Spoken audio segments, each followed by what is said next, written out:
वाला भारत होगा लगभग आज से 175 वर्ष पहले का भारत, और अब वाला भारत होगा जो आजादी के पिछले 63 साल का भारत बना है हमारे सामने। भारत अभी का जो है उसके बारे में बात कहना शुरू करता हूं, फिर पीछे चलूंगा। आज का जो भारत है वो आपकी आंखों के सामने है। इस भारत की बहुत सारी अच्छाइयां हैं और बहुत सारी खराबियां हैं।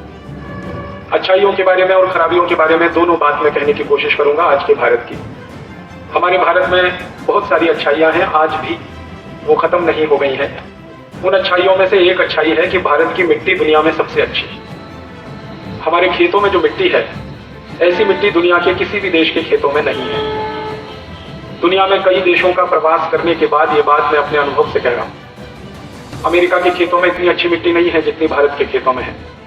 यूरोप में किसी भी देश के खेत में इतनी अच्छी मिट्टी नहीं है जितनी हमारे यहाँ है। फ्रांस में, जर्मनी में, स्वीडन में, स्विट्जरलैंड में, डेनमार्क में, नॉर्वे में, बेल्जियम में, इंग्लैंड में, स्कॉटलैंड में, आयरलैंड में, यूरोप के किसी भी देश के खेतों में इतनी अच्छी मिट्टी नहीं जितनी हमारे यहाँ है।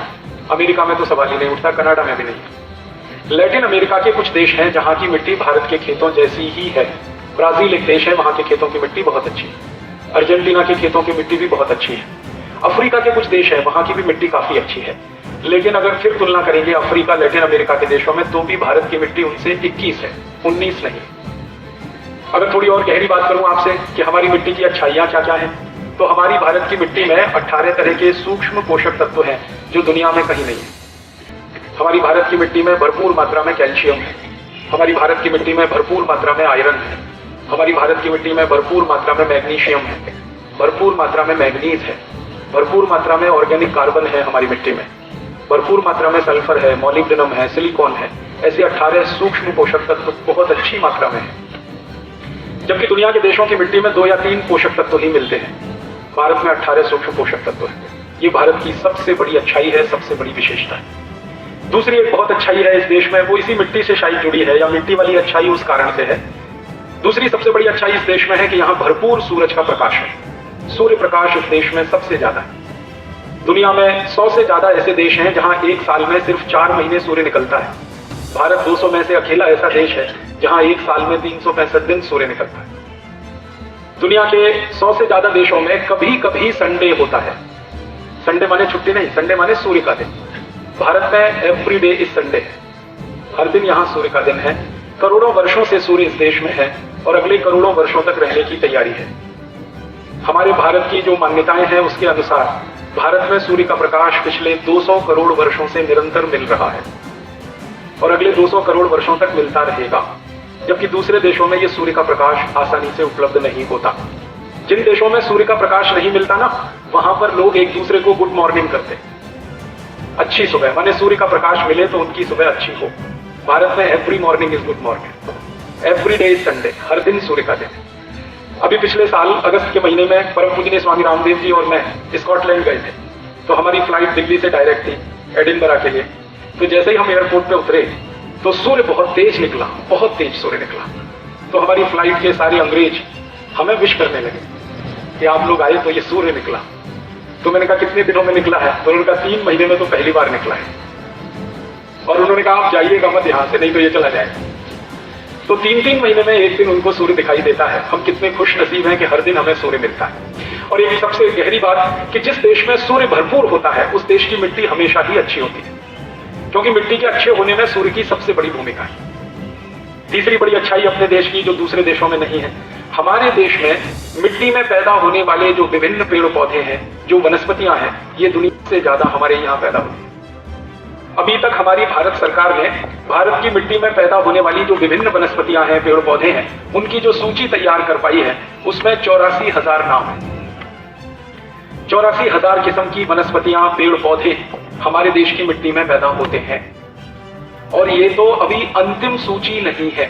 भारत सरकार के वैज्ञानिकों का कहना है कि अंतिम सूची अभी बनाना बड़ा मुश्किल है, क्योंकि हर दिन हर साल कुछ ना कुछ नई वनस्पतियां ढूंढी जा रही हैं। वैज्ञानिकों का ऐसा मानना है कि ये 1 लाख से ऊपर पहुंच जाएगी सूची। 84,000 तो मिल गई है, 1 लाख हो जाएंगी थोड़े दिन में। इतनी विविध वनस्पतियां, पेड़ पौधे दुनिया में किसी भी देश में नहीं जो भारत में। दुनिया का सबसे बड़ा हार्बेरियम जो है ना, वो स्कॉटलैंड में है और वहां 5 लाख से ज्यादा वनस्पतियां और पेड़ पौधे उन्होंने संरक्षित किए हैं। उसमें सबसे ज्यादा जिस देश के पेड़ पौधे हैं वो भारत है। और सारी दुनिया के वैज्ञानिक इस बात पर हैरानी व्यक्त करते हैं कि भारत में जैव विविधता बहुत है, बायोडाइवर्सिटी हमारी बहुत रिच है। ये तीसरी बड़ी विशेषता है।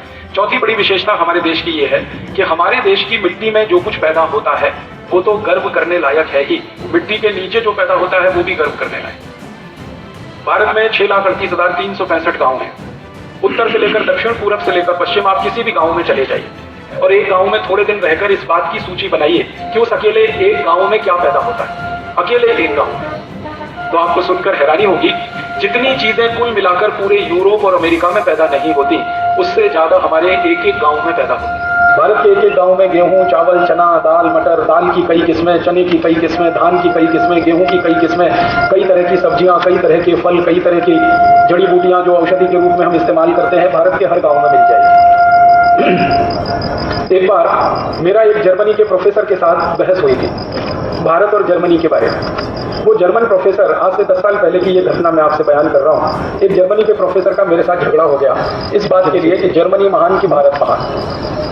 तो वो कहता था मेरा देश महान जर्मनी, मैं कहता था मेरा देश महान भारत। तो हम दोनों ने अपने झगड़े का निपटारा करने के लिए, फैसला करने के लिए एक सूत्र बनाया, फॉर्मूला बनाया। तय तो करना है किसका देश महान, या तो जर्मनी या तो भारत। तो हम दोनों ने ये तय किया कि हम दोनों एक दूसरे के देश के बारे में प्रश्न पूछेंगे। वो मेरे देश के बारे में प्रश्न पूछेगा, भारत के बारे में, जर्मनी का प्रोफेसर, मैं जर्मनी के बारे में पूछूंगा। और जिन प्रश्नों का सबसे ज्यादा जवाब हाँ में मिलेगा उसका देश महान होगा, और जिनके प्रश्नों का सबसे ज्यादा जवाब ना में मिलेगा उसका देश घटिया है, रद्दी है। ऐसे करके हम दोनों ने एक सूत्र शुरू हुई। तो पहले वो उसने कहा कि तुम पूछो, मुझसे कहा कि तुम जर्मनी के बारे में पूछो। तो मैंने चुन चुन कर ऐसे प्रश्न किए जिनका उत्तर ना में ही आए। ये तो पूछने वाले के ऊपर है, आप क्या पूछ रहे हैं। लेकिन आपको ऐसा लगेगा कि मैं जर्मनी को नीचा दिखाना चाहता था, मैं जर्मनी की वास्तविकता उसको रियलाइज कराना चाहता। तो मैंने सबसे पहला सवाल उसको पूछा कि तुम्हारे देश जर्मनी में गन्ना होता है, गन्ना? अब साधारण सा सवाल है। तो उसने कहा नहीं होता, क्योंकि मुझे मालूम है जर्मनी में गन्ना नहीं होता। और जानबूझ के मैंने ये सवाल किया कि जर्मनी में गन्ना होता है? उसने कहा नहीं होता। मैंने कहा जर्मनी में केला होता है, केला? उसने कहा नहीं होता। मैंने कहा जर्मनी में आम होता है, आम? उसने कहा नहीं होता। फिर मैंने कहा जर्मनी में संतरा होता है, संतरा? उसने कहा नहीं होता। फिर मैंने कहा जर्मनी में मौसम्मी होती है, मौसम्मी? उसने कहा नहीं होती। थोड़ी देर में वो बौखला गया, क्योंकि हर जवाब ना ना ना ना। तो उसने थोड़ी देर में मुझे कहा, मिस्टर राजीव दीक्षित, मेरे जर्मनी में कोई मीठी चीज पैदा नहीं होती, अब आगे पूछो। तब मैंने उसको कहा अच्छा दूसरा सवाल है मेरा। मैंने कहा जर्मनी में पालक होता है, पालक? क्योंकि पालक मीठा नहीं है। तो उसने कहा नहीं होता। फिर मैंने कहा जर्मनी में मेथी होती है, मेथी? उसने कहा नहीं होती। मैंने कहा जर्मनी में मूली होती है, मूली? उसने कहा नहीं होती। फिर मैंने कहा कि जर्मनी में वो होती है इलायची, या जर्मनी में काली मिर्च होती है? ये सब मीठी चीजें नहीं है। थोड़ी देर में फिर बौखला गया। फिर कहने लगा मिस्टर राजीव दीक्षित, हरे पत्ते की कोई चीज जर्मनी में नहीं होती, अब आगे पूछो। अब मीठी चीज कोई होती नहीं, हरे पत्ते की कोई चीज होती नहीं। तो मैंने कहा तुम ही बताओ जर्मनी में होता क्या है। तो उसने कहा जर्मनी में एक तो होता है आलू, पोटैटो, और दूसरा होता है प्याज, ओनियन। अब आलू में प्याज मिला के खाओ या प्याज में आलू मिला के खाओ, हमारे पास दो ही चीजें होती हैं। फिर मैंने कहा कि जर्मनी के दुकानों में इतना सारा माल बिकता है, केला भी बिक रहा है, गन्ना भी बिक रहा है, आम भी बिक रहा है, संतरा भी बिक रहा है, तो ये कहां से आता है? तो उसने धीरे से कहा ये सब भारत से आता है। तो मैंने कहा किसका देश महान? तो चुप हो गया, बोला नहीं। उसको रियलाइज तो हो गया कि भारत देश महान, लेकिन उसने मुंह से नहीं बोला। मैंने कहा इसको मुंह से ही बुलवाना है अभी थोड़ी देर। और ये बहस हमारी कई लोगों के सामने हो रही थी। मैंने कहा तुम्हारा नंबर है, तुम पूछो भारत के बारे में। तो वो थोड़ा फंस गया, उसने वही सवाल पूछना शुरू किया जो मैंने पूछे थे। उसने कहा भारत में गन्ना होता है? मैंने कहा भैया उत्तर भारत, दक्षिण भारत, पूर्वी भारत, पश्चिम भारत, मध्य भारत, पूरे भारत में गन्ना होता है। और भारत में 6,38,365 गांव हैं, इनमें से 4 लाख गांव में गन्ना होता है। और भारत में एक गन्ना बहुत मोटा होता है, एक गन्ना बहुत पतला होता है, एक काला गन्ना होता है, एक लाल गन्ना होता है, एक हरा गन्ना होता है, एक थोड़ा सा पीले रंग का गन्ना होता है। 2550 जातियों का गन्ना इस देश में होता है। अब बोलो। तो कहने लगा आई कांट बिलीव इट। मैंने कहा ये तुम्हारी प्रॉब्लम है, मेरी नहीं। तुम्हें भरोसा नहीं है तो ये तुम्हारी समस्या है। अगर तुमको भरोसा करना है तो तुम भारत आ जाओ और घूम लो और पता कर लो कितनी जातियों का गन्ना होता है। फिर उसने दूसरा सवाल पूछा केला होता है भारत में? मैंने कहा केला ही केला होता है। हमारे यहाँ उत्तर भारत का अलग केला, दक्षिण भारत का अलग केला, पश्चिम भारत का अलग केला, पूर्वी भारत का अलग केला, कहीं मोटा केला, कहीं पतला केला, कहीं छोटा केला, कहीं लाल केला, कहीं हरा केला। हमने कहा केले की भारत में कम से कम 1000 प्रजातियां। कहने लगा यस। मैंने कहा यस। फिर कहने लगा आई कांट बिलीव, मुझे भरोसा नहीं हो सकता। फिर मैंने कहा तीसरा सवाल पूछो। तो उसने पूछा आम होता है? तो उसने सवाल किया था मैंगो को, कि भारत में मैंगो होता है। मैंने कहा मैंगो तो एक शब्द है, हमारे यहाँ तो मैंगो की जातियां 5000 से ज्यादा है। लंगड़ा है, चौसा है, दशहरी है, तोतापुरी है, कलमी है, ऐसी 5000 जातियों का आम है भारत में। और मैंने उसको कहा, जिस पर उसे भरोसा नहीं हुआ, मैंने कहा दिल्ली हमारे यहाँ की राजधानी है, वहां से 180 किलोमीटर दूर हरिद्वार है, दिल्ली हरिद्वार के बीच में 500 जातियों का आम होता है, इतनी दूरी में, खाली 180 किलोमीटर, और भारत में 3 लाख से ज्यादा गाँव में आम होता है। तो ऐसे उसने जितने भी सवाल पूछे तो उसमें वो हार गया, मैं जीत गया। फिर हमारा भारत महान, उसका जर्मनी महान नहीं। तब उसने अंत में कहा कि मैं भारत देखना चाहता हूँ। मैंने कहा कभी भी आऊँ, देखने के लिए कोई मुश्किल नहीं, आने जाने की कोई प्रॉब्लम है तो हम भारतवासी तुम्हारा टिकट बना देंगे, तुम आ जाओ कभी भी। वो आया, भारत में 3 महीने की छुट्टी लेके आया, 3 महीने का वीजा मिला, और हमने उसको भारत में उत्तर दक्षिण पूर्व पश्चिम सब जगह घुमाया, और उसको एक डायरी और पेंसिल दिया था कि जो जो तुम गाँव में देखो कि यहाँ क्या होता है उसको नोट करना। जब आखिरी में वो वापस जाने लगा तो मैंने कहा तुम्हारी डायरी में क्या नोट किया है तुमने? तब उसने कहा कि भारत के एक एक गांव में 2000 से ज्यादा वस्तुएं पैदा होती हैं, जो मैं पहले विश्वास नहीं कर सकता। और वो उसने खुद कहा कि इंग्लैंड में और पूरे यूरोप में 2 या 4 वस्तुएं पैदा होती हैं सभी गाँव में, और यहाँ एक एक गाँव में 2000 वस्तुएं पैदा होती हैं। तब उसने कहा तुम्हारा देश महान। तो मैंने कहा अब बोलो तुम्हारा क्या कहना है भारत के बारे में? तो उसने कहा कि मेरी इच्छा है कि मैं भारत में रहूं। तो मैंने कहा सिटीजनशिप नहीं मिलेगी तुम्हें। तो कहने लगा वो क्या करना पड़ेगा? मैंने कहा भारत में जन्म लो। कहने लगा उसके लिए क्या करना पड़ेगा? तो मैंने कहा हिंदू हो जाओ। कहने लगा क्यों? मैंने कहा तुम्हारी क्रिश्चियनिटी में तो पुनर्जन्म होता नहीं, तुम तो ईसाई हो ना, और ईसाइयत में पुनर्जन्म होता नहीं, पुनर्जन्म तो इस्लाम में भी नहीं होता, पुनर्जन्म तो सिर्फ सनातन भारतीय जो मान्यता है इसमें होता है। फिर थोड़ा झगड़ा करने लगा वो, तो मैंने उसको शांत किया कि भैया तुम्हारे ईसा मसीह को अभी तक पुनर्जन्म नहीं हुआ, तुम्हें कैसे हो जाएगा? तुमको अगर भारत में जन्म लेना है तो हिंदू हो जाओ। तो कहने लगा ये तो बड़ा मुश्किल है। मैंने कहा बहुत आसान, हम तुम्हारे ऊपर थोड़ा गंगा जल छिड़केंगे और तुम्हारा नाम बदल देंगे, इतना सही है, इससे ज्यादा कुछ नहीं करने वाले। कहने लगा इसका मैसेज तो बहुत दूर तक जाएगा। मैंने कहा वही हमें भेजना है, ये मैसेज जर्मनी तक जाए, वही तो हम चाहते हैं। कहने लगा फिर मैं सोच के बताऊंगा। मैंने कहा ठीक है। फिर जाते जाते वो यही कह के गया कि मैं जीसस से प्रार्थना करूंगा कि अगला जन्म भारत में मिले। मैंने कहा वो प्रार्थना तुम्हारी नहीं स्वीकार होगी, क्योंकि ईसाइयत में पुनर्जन्म होता ही नहीं है। पुनर्जन्म वाली एक ही दुनिया में सभ्यता है जिसको हम भारतीय सभ्यता कहते हैं। ये भारत की विशेषताओं में से एक है। मैंने कहानी के माध्यम से आपको कई चीजें बता दी कि भारत में बहुत कुछ ऐसा होता है जो दुनिया में कहीं नहीं होता। सारी दुनिया के देशों की फसलों पर नजर आप डालो तो ज्यादातर देशों में 2 या 3 फसलें मिलेंगी। एक तो गेहूं होता है, थोड़ी कपास हो जाती है, थोड़ी मक्का हो जाती है। और भारत के एक एक गांव में 200 से ज्यादा फसलें होती हैं। गेहूं, मक्का और चना तो कुछ ही है, 200 से ज्यादा फसलें। ये भारत की विशेषता है, ये भारत की अच्छाई है। और भारत की जमीन के नीचे 90 तरह के खनिज पदार्थ मिलते हैं जो दुनिया के किसी भी एक देश में एक साथ नहीं मिलते। अमेरिका में कुछ खनिज पदार्थ हैं, कनाडा में थोड़े से हैं, यूरोप में तो बहुत कम है। अमेरिका के पास लैटिन अमेरिका में थोड़ी खनिज पदार्थ हैं, ब्राजील, मैक्सिको आदि में। अफ्रीका में थोड़े ज्यादा खनिज पदार्थ हैं, लेकिन ज्यादा से ज्यादा खनिज पदार्थ जिन देशों में हैं उनकी संख्या 15 से लेकर 60 से 70 है। भारत में 90 से ज्यादा खनिज पदार्थ एक ही देश की सीमा में। आयरन ओर हमारे यहाँ, बॉक्साइट ओर हमारे यहाँ, माइका हमारे यहाँ, क्या नहीं है हमारे पास जमीन के नीचे। और ये सब कुछ मैं ढूंढता रहता हूँ कि ये सब इतना अच्छा क्यों है भारत में, जमीन के नीचे 90 खनिज पदार्थ। और अभी अभी पता चला कि हमारी जमीन के नीचे तो अब गैस भी भरपूर मात्रा में है, जिसको हम CNG कहते हैं। आंध्र प्रदेश के कावेरी बेसिन में गैस का भंडार मिला है, आपने पढ़ा होगा, सुना होगा। वैज्ञानिकों का ये मानना है कि इस गैस के भंडार को हम इस्तेमाल करें भारत की सभी गाड़ियों में। सभी गाड़ियों से मतलब सभी तरह की गाड़ियों में, 4 पहिए वाली हो, 2 पहिए वाली हो, या रेलगाड़ी के इंजन में हम ये गैस को जलाएं, सब तरह से जलाएं, तो अगले 340 साल तक ये गैस खत्म नहीं होने वाली। कितनी गैस मिली है कावेरी बेसिन। और कावेरी बेसिन जैसे 8 क्षेत्र पता चले हैं गैस के, ये तो एक है कावेरी बेसिन, ऐसे 8 क्षेत्र पता चले। अब तक हम ये अफसोस व्यक्त करते थे कि भारत में बहुत तरह के खनिज पदार्थ हैं लेकिन गैस नहीं है, भरपूर गैस मिली है। और अभी एक खुशखबरी और है कि भारत के राजस्थान वाले सूखे इलाके में भरपूर तेल मिल गया है। ये जो जैसलमेर है, ये जो बाड़मेर है, ये जो बीकानेर है, ये इलाके में आप कभी जाओ तो सूखी रेत के अलावा कुछ नहीं है, वहां तेल के भंडार मिल गए। अब तेल खुदाई का काम वहां शुरू होने वाला है और उम्मीद कर रहे हैं कि इतने तेल के भंडार हमारे पास हो जाएं कि 150 से पौने 200 साल तक हम उनका इस्तेमाल कर पाए। तो अब तो तेल भी मिल गया, गैस भी मिल गई, 90 तरह के खनिज पदार्थ हैं। ये तो जमीन के नीचे है, और जमीन के ऊपर तो हर गांव में पैदा होने वाली 2000 से ज्यादा वस्तुएं, फिर जंगलों में पैदा होने वाली तरह तरह की वस्तुएं, फिर खेतों में पैदा होने वाली तरह तरह की फसलें, भरपूर धन धान्य से ये देश है। भगवान ने इस देश को खूब अच्छे से नेमतें दी हैं, इस देश को बहुत अच्छे से सुखी बनाया। और ऐसी ही विशेषताओं में एक बड़ी विशेषता है, इस देश का मौसम दुनिया में सबसे अद्भुत है।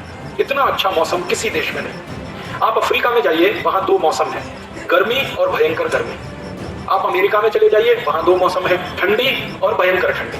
आप और किसी देश में चले जाइए, लैटिन अमेरिका में चले जाइए, वहां दो मौसम है, बारिश और भयंकर बारिश। टॉरेंशियल रेन होती है ब्राजील और मैक्सिको में, 8 महीने बारिश चलती है। किसी और देश में चले जाइए, 2 से ज्यादा मौसम नहीं है। भारत में सब तरह के मौसम है और आधुनिक मौसम विज्ञान की परिभाषा के अनुसार भारत में 16 क्लाइमेटिक जोन्स हैं, 16। हम तो 6 ऋतुओं को गिनते थे ना भारत की मान्यता में, और आधुनिक विज्ञान के हिसाब से 16 ऋतुएं हैं इस देश में।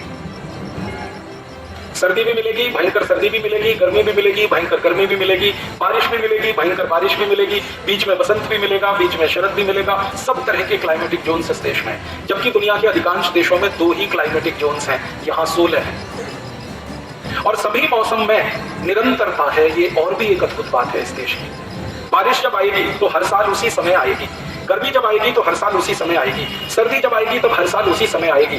दूसरे देशों में ऐसी कोई विशेषता नहीं है। ये यूरोप के देशों में तो बारिश कभी भी आती है, एनी टाइम। सुबह आ गई, 5 मिनट बारिश हुई, फिर शाम को हो जाएगी, फिर अगले दिन सुबह हो जाएगी। बारिश का सीजन वहां नहीं होता, जैसे धूप का सीजन नहीं होता वैसे बारिश का नहीं होता। तो मौसम बहुत अद्भुत है। यूरोप और अमेरिका में एक मजाक करते हैं लोग, वहां मजाक चलता है कि 3 डब्लू का कुछ भरोसा नहीं। एक तो वेदर, एक तो वाइफ, पत्नी का भी भरोसा नहीं। सुबह आपकी है, शाम को किसी और की, हाँ अगले दिन किसी और की हो सकते हैं। तो मौसम का भरोसा नहीं, पत्नी का भी भरोसा नहीं। और तीसरा डब्लू है वर्क, काम का भरोसा नहीं। सुबह आपकी नौकरी पक्की है, अगले दिन सुबह जाएंगे तो पिंक लेटर मिल जाएगा कि आपको नौकरी से निकाला जाता है, कोई दूसरी ढूंढ लीजिए। इतनी अनिश्चितता है। और जब मैं यूरोप में घूमता हूँ और वहां के लोगों से मजाक करता हूँ तो वो कहते हैं कि भारत में ये तीनों डब्लू एकदम पक्के हैं। वेदर एकदम पक्का है, समय से आता है, समय से जाता है। वाइफ तो इतनी पक्की है कि 7-7 जन्म तक एक ही रहती है, वो सोच ही नहीं सकते इसको। और वर्क एकदम पक्का है, यहाँ जल्दी किसी की नौकरी नहीं जाती। कार भी जल्दी नौकरी नहीं लेती, पहले आपको नोटिस देगी, फिर आपको सस्पेंशन होगा, बहुत दिन तक आधी सैलरी में काम चलता रहेगा, सस्पेंशन फिर रद्द होकर वापस नौकरी मिल सकती है, टर्मिनेशन तक तो बहुत देर में नंबर आता है। और नौकरियां यहाँ ऐसे पक्की होती है कि मेरे पिताजी ने इनके यहाँ काम किया, मैं भी उनके यहाँ काम कर रहा हूँ, मेरा बेटा भी करेगा, उसका भी बेटा करेगा, ऐसी पक्की नौकरियां होती है। क्योंकि हम संबंधों को मानते हैं, काम को नहीं। तो भारत की ये बहुत बड़ी विशेषता है, वेदर, वाइफ और वर्क तीनों पक्के हैं। और इसलिए दुनिया के देशों में पता है क्या बातें चलती हैं भारत के, ये मत करो, आंख में तकलीफ है। हाँ ये जब मजाक करते हैं हम लोग तो वो लोग कहते हैं कि भारत में चूंकि वाइफ भी पक्की है, वेदर भी पक्का है, वर्क भी पक्का है, इसलिए भारत के लोग टेंशन फ्री है, स्ट्रेस फ्री। और यूरोप और अमेरिका में ये तीनों ही पक्के नहीं है, इसलिए लोगों को सबसे ज्यादा टेंशन है और सबसे ज्यादा स्ट्रेस है। और आपको एक हैरान करने वाली बात बताता हूं, क्योंकि टेंशन और स्ट्रेस उनकी जिंदगी में सबसे ज्यादा है, इसलिए बीमारियां उन देशों में भयंकर है। आप किसी देश में चले जाओ, स्वीडन में चले जाओ, स्वीडन की सड़कें दुनिया में सबसे अच्छी मानी जाती है, इतनी अच्छी सड़कें किसी देश में नहीं। लेकिन आपको हैरानी होगी ये जानकर कि स्वीडन में सबसे ज्यादा कमर दर्द के मरीज हैं, जहां की सड़कें सबसे अच्छी। हाँ, समझ में नहीं आती ये बात, कमर दर्द क्यों होना चाहिए? भारत में होना चाहिए कमर दर्द, जहां सड़कें कम, खड्डे ज्यादा है, खड्डों में सड़क रहती है, सड़क में खड्डे रहते हैं, तो यहाँ कमर दर्द हो तो समझ में आता है। लेकिन स्वीडन में सबसे ज्यादा कमर दर्द है, सिर्फ कारण उसका मेंटल स्ट्रेस और टेंशन। जबकि सड़कें एकदम ऐसी हैं जैसे मछली पानी में तैरती है ना, स्वीडन में ऐसे कार चलती है सड़क, फिर भी ये समस्या है। स्पेन में सबसे ज्यादा आत्महत्याएं होती हैं, जबकि स्पेन दुनिया के सबसे विकसित देशों में गिना जाता है। प्रति व्यक्ति जनसंख्या के अनुसार सबसे ज्यादा आत्महत्या होती है, जबकि सब चीजें वहां हमसे अच्छी हैं। लेकिन एक ही चीज में वहां मेंटल स्ट्रेस और टेंशन इतना ज्यादा है कि लोग अपनी हत्या खुद ही कर लेते हैं। यूरोप और अमेरिका में भी आत्महत्याएं दुनिया में सबसे ज्यादा है, जापान उसके बाद दूसरे नंबर पर है, भारत का नंबर तो 100वां है आत्महत्या करने वाले देशों। बहुत सारी विशेषताएं हैं हमारे देश में। एक तो और विशेषताएं बताऊं, हमारे देश के लोग इतने भोले भाले, इतने सीधे साधे दुनिया में कहीं नहीं। आप अमेरिका जाओ, यूरोप जाओ, और आप अनजान जगह पे जाओ और किसी से पते वते पूछना शुरू कर दो, हो सकता है आपको पुलिस स्टेशन में पहुंचा दे, हाँ गिरफ्तार करा दे। आप अगर किसी से पता पूछ रहे हैं ना, तो सीधे एक ही शक करेगा कि ये आतंकवादी, ये उग्रवादी, और पुलिस को फोन करेगा, आपको पकड़वाएगा। और ज्यादातर लोग पता बताएंगे नहीं, बता देंगे तो गलत बता देंगे। ऐसे लोग हैं वहां के, जैसी बर्फ होती है ना वैसे लोग हैं, हाँ बर्फ जैसे ही लोग। और भारत में अगर किसी से आप पता पूछ लो तो घर तक छोड़ के आएगा, हाँ हाँ फोकट का काम करेगा, घर तक छोड़ेगा, एक पैसा नहीं मांगेगा आपसे। और अमेरिका में तो इतने बेशरम है, यूरोप में भी, कि गलती से पता पूछ लिया तो पैसे मांग लेते, कितने $, दे दो, नहीं दिया तो चाकू निकाल के ले लेंगे आपसे, पर्स छीन लेंगे आपका, मैंने पता बताया इतना पैसा दो। भारत के लोग तो फोकट में ही गांव तक छोड़ के आ जाते हैं, घर तक छोड़ के आ जाते हैं। आप पूछो जरा सा उससे कि फलाने का घर कहाँ, देखो कितनी तन्मयता से बताता है वो, सब दुनिया भूल जाएगा, फिर आपको इतने बढ़िया से एक्सप्लेन करेगा कि इधर दाहिने तरफ चले जाना, फिर बाईं तरफ चले जाना, बिल्कुल घर तक पहुंचा देगा। ऐसे लोग दुनिया में सिर्फ भारत में, अद्भुत लोग हैं। और एक दो विशेषता बताता हूं भारत की। भारत में प्रति व्यक्ति अनाज का उत्पादन अमेरिका से बहुत कम है। हमारे यहाँ एक व्यक्ति के हिसाब से अनाज का उत्पादन 200 किलो है, अमेरिका में एक व्यक्ति के हिसाब से अनाज का उत्पादन 980 किलो है। अमेरिका माने अमेरिका में पर कैपिटा फूड ग्रेन्स की अवेलेबिलिटी, उपलब्धता भारत से 4 गुनी ज्यादा है, 4.5 गुनी ज्यादा है। उनके यहाँ अनाज हमसे ज्यादा है, समझ में आया? और हमारे पास उनसे कम अनाज है। लेकिन अमेरिका में अपने अनाज को कोई दूसरे के साथ शेयर नहीं करता। इसको सरल भाषा में समझाऊं, अमेरिका में कोई व्यक्ति दूसरों को दावत पे नहीं बुलाता, खाना नहीं खिलाता। और हम जहां एक वर्ष में एक व्यक्ति को 200 किलो से भी कम अनाज है, हम दावतों पे दावतें करते जाते हैं। और हमारे यहाँ खाना खिलाना तो जैसे सबसे बड़े पुण्य का काम। इस देश में करोड़पति हो या रोडपति, सबको देखा मैंने खाना खिलाते। रोडपति भी है ना तो कर्ज लेके खाना खिला देता है। शादी हो, विवाह हो या कोई घर में समारोह हो, अगर कुछ नहीं है, मान लो कोई मंदिर की ही प्रतिष्ठा समारोह है, तो पूरा मोहल्ला खाना खिला देता है। मैं अभी गोवा गया था, यहाँ सीधे गोवा से आया। गोवा में एक बिल्कुल छोटा सा गाँव है, 356 घर का एक गाँव है, बहुत छोटा सा गाँव, 356 परिवार, सोचो कितना छोटा गाँव। उस गाँव में एक यात्रा होती है, यात्रा माने यात्रा। तो उस यात्रा में आधे से ज्यादा गोवा जाता है, आधे से ज्यादा। गोवा की कुल लोक संख्या, कुल आबादी 15 लाख की है, 7.5 लाख लोग उस यात्रा में जाते हैं। अब 5 से 7 दिन वो यात्रा चलती है और 356 घर का गांव सबको भोजन कराता है, सबको निःशुल्क खाना खिलाता है। रात के 2 बजे आप पहुंच गए उस गांव में तो बिना खाना खाए नहीं आ सकते, खिलाएंगे आप। ऐसे भारत में हजारों नहीं लाखों गांव है। ये तो मैंने एक आपको अभी बताया क्योंकि देख के आया, ऐसे लाखों गांव। दक्षिण भारत में उडुपी में एक मंदिर है, आप जरूर जाइए उस मंदिर में, श्री कृष्ण भगवान का मंदिर है। मैं उस मंदिर में कई बार गया, तो वहाँ के जो मुख्य पुजारी हैं, मैंने उनको पूछा इस मंदिर का सबसे मुख्य काम क्या है, तो उन्होंने कहा हर दिन हम 75,000 लोगों को खाना खिलाते हैं, ये मुख्य काम है। हर दिन, एवरी डे 75,000 लोग खाना खाते हैं मंदिर। मैंने कहा कोई समस्या नहीं आती? उन्होंने कहा बिल्कुल नहीं आती। मैं पूछा इतना खाना आता कहाँ से? पता नहीं, भगवान देता है, ऐसा बोला मुझे। हाँ, कहाँ से आ जाता है मुझे खुद नहीं मालूम। घी कहाँ से आ जाता है, चावल कहाँ से आ जाते हैं, दाल कहाँ से आ जाती है, सब्जियां कहाँ से आ जाती हैं, पता ही नहीं। आम के सीजन में आम कहाँ से आ जाता है, सब लोग दे जाते हैं। और कितने साल से ये चल रहा है? तो उन्होंने कहा 400 साल से ये चल रहा है। 400 साल हो गए। एक दिन के लिए भी ऐसा दिन नहीं आया जब खाना नहीं मिला उस मंदिर। और वो कहते हैं कि कभी कभी जब मंदिर में विशेष समारोह होते हैं तो 1 लाख लोग रोज खाने पर होते हैं, विशेष समारोह। ऐसे मैंने उस मंदिर के पुजारी को पूछा कितने मंदिर होंगे भारत में, तो उसने कहा दक्षिण के तो मैं बता सकता हूँ, उत्तर के आप ढूंढो। तो मैं बहुत दिन ढूंढता रहा, ऐसे मंदिर भारत में 13,780,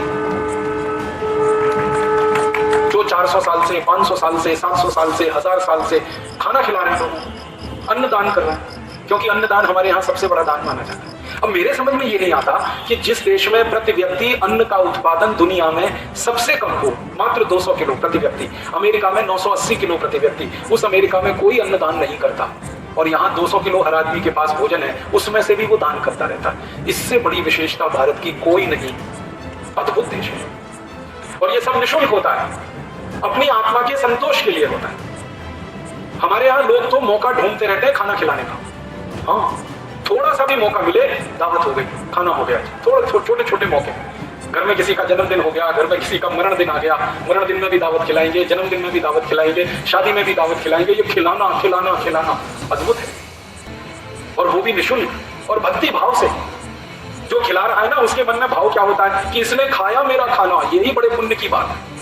ये भाव से एक होता है दान का भाव, एक होता है दासोह का भाव। दान के भाव में थोड़ा अहंकार रहता है, दासोह के भाव में विनम्रता रहती है। तो भारत दासोह वृत्ति के लोग हैं। भारत खिलाएंगे भी, पैर छुएंगे, दक्षिणा देंगे उसको कि आपने खाना हमारा स्वीकार किया। मैं तमिलनाडु, कर्नाटक में बहुत घूमा हूँ, केरल में भी बहुत घूमा हूँ। वहाँ के छोटे छोटे गाँव में जाता हूँ तो उन गाँव के जो साधारण लोग हैं ना, उनको मैं देखता हूँ 11 बजे के आसपास सब घर के लोग बाहर आके खड़े हो जाएंगे। तमिलनाडु के हजारों गांवों में देखा, केरल में भी देखा, कर्नाटक में भी देखा। 10-11 बजे के आसपास बाहर आके खड़े हो जाएंगे घर के, इंतजार करते हैं। किसका इंतजार करें? उनको पूछो आप 10-11 बजे घर के बाहर रोज खड़े होकर किसका इंतजार करते हैं? तो कहते हैं घर में भोजन बना है, पहले किसी अतिथि को खिलाएं, तो अतिथि का इंतजार करें। और मैंने कहा कोई अतिथि नहीं आया तो उन्होंने कहा उस दिन भोजन नहीं करते, छोड़ देते, उपवास करते और ईश्वर से प्रार्थना करते हैं कि हमसे क्या गलती हो गई जो आज हमारे घर कोई अतिथि नहीं आए भोजन लेने के लिए। हजारों गांवों में ये परंपरा अभी तक कायम है। एक जमाना था जब भारत में बहुत अन्न पैदा होता था। आज भारत में अन्न का उत्पादन बहुत कम है। उसके कारण मैं बताऊंगा आपको क्यों है। जिस जमाने में अन्न बहुत होता था इस देश में, उस समय ये अन्नदान की परंपरा आई तो समझ में आता है। जब देश में अन्न का उत्पादन इतना कम हो गया है तो भी ये अन्नदान की परंपरा छूटती नहीं है। ये भारत की बहुत बड़ी विशेषता है। इतनी गरीबी आ गई है इस देश में, इतनी भूखमरी आ गई है, इतनी बेरोजगारी आ गई है, फिर भी ये परंपरा छूटती नहीं है। ये भारत की बड़ी बड़ी विशेषताओं में से एक है। बहुत अद्भुत देश है ये भारत। तो ये तो बहुत सारी अच्छाइयां हो गई देश की, लेकिन अब इन्हीं को वर्णन करता जाऊं तो 2-3 घंटे और निकल जाएंगे। समय कुल 2 घंटे है मेरे पास। अब मैं थोड़ा सा आता हूं, कुछ बुराइयां भी हैं और ये बुराइयां भी हमें ध्यान में रहे तो हमें रास्ता दिखाई देगा कि कहाँ जाना है, कैसे जाना है, कितना जाना है। बुराइयां कुछ है हमारे देश में, उनमें से एक बुराई है, इस समय के भारत की बात हो रही है, ये तब के भारत की बात नहीं कर रहा हूं, अब के भारत की सबसे बड़ी बुराई हम में है, गरीबी आ गई। और गरीबी कोई थोड़ी बहुत नहीं है। भारत सरकार के आंकड़ों के अनुसार 120 करोड़ की जनसंख्या में 84 करोड़ लोग भयंकर गरीब हैं। हमारी इस समय जो सरकार चल रही है, जिसके प्रधानमंत्री माननीय डॉक्टर मनमोहन सिंह है, इस सरकार ने थोड़े दिन पहले एक कमीशन बिठाया था और उस कमीशन के एक अध्यक्ष बनाए गए थे। उनका नाम है प्रोफेसर अर्जुन सेन गुप्ता। बहुत बड़े अर्थशास्त्री हैं और ये ऐसे अर्थशास्त्री हैं जिनकी दुनिया भर में प्रशंसा होती है। ईमानदारी के लिए मेहनती है, कर्मठ है और सही को सही कहते हैं, गलत को गलत कहते हैं। श्रीमती इंदिरा गांधी के समय में प्रोफेसर अर्जुन सेन गुप्ता उनके आर्थिक सलाहकार हुआ करते थे और श्रीमती गांधी अगर कोई गलती किया करती थी तो टूक कहते थे कि ये आपने गलती किया। प्रधानमंत्री को भी कहने की हिम्मत, ऐसे व्यक्ति हैं अर्जुन सेन गुप्ता। उनको भारत सरकार ने एक जिम्मेदारी दी कि आप गरीबों के बारे में पता लगाओ, कितने गरीब हैं, क्योंकि कभी आंकड़े आते थे 37 करोड़ गरीब हैं, कभी आते थे 33 करोड़ गरीब हैं। कोई सरकार आंकड़ों को घटा बढ़ा कर देती थी, छोटा बड़ा करती थी। अर्जुन सेन गुप्ता ने 4 साल बड़ी मेहनत की और पूरी पारदर्शिता और ईमानदारी से उन्होंने एक रिपोर्ट बनाई। उस रिपोर्ट का नाम है अर्जुन सेन गुप्ता कमीशन रिपोर्ट। उस रिपोर्ट के आंकड़े हैं कि 84 करोड़ लोग अत्यंत दरिद्र हैं इस देश में, 120 करोड़ की जनसंख्या। और उनकी गरीबी के बारे में अर्जुन सेन गुप्ता कमीशन की रिपोर्ट में लिखा हुआ है कि 84 करोड़ लोगों को एक दिन में खर्च करने के लिए 20 रुपए नहीं है एक दिन में। 50 करोड़ लोगों को एक दिन में खर्च करने के लिए 10 रुपए नहीं। 25 करोड़ लोगों को एक दिन में खर्च करने के लिए 5 रुपए नहीं। 15 करोड़ लोगों को एक दिन में खर्च करने के लिए 1 रुपया नहीं। और 10 करोड़ लोगों के पास एक दिन में खर्च करने को 50 पैसा नहीं है। इतनी गरीबी में 84 करोड़ लोग रहते हैं। अर्जुन सेन गुप्ता कमीशन की रिपोर्ट कहती है कि 37 करोड़ लोग हर दिन भूखे सोते हैं।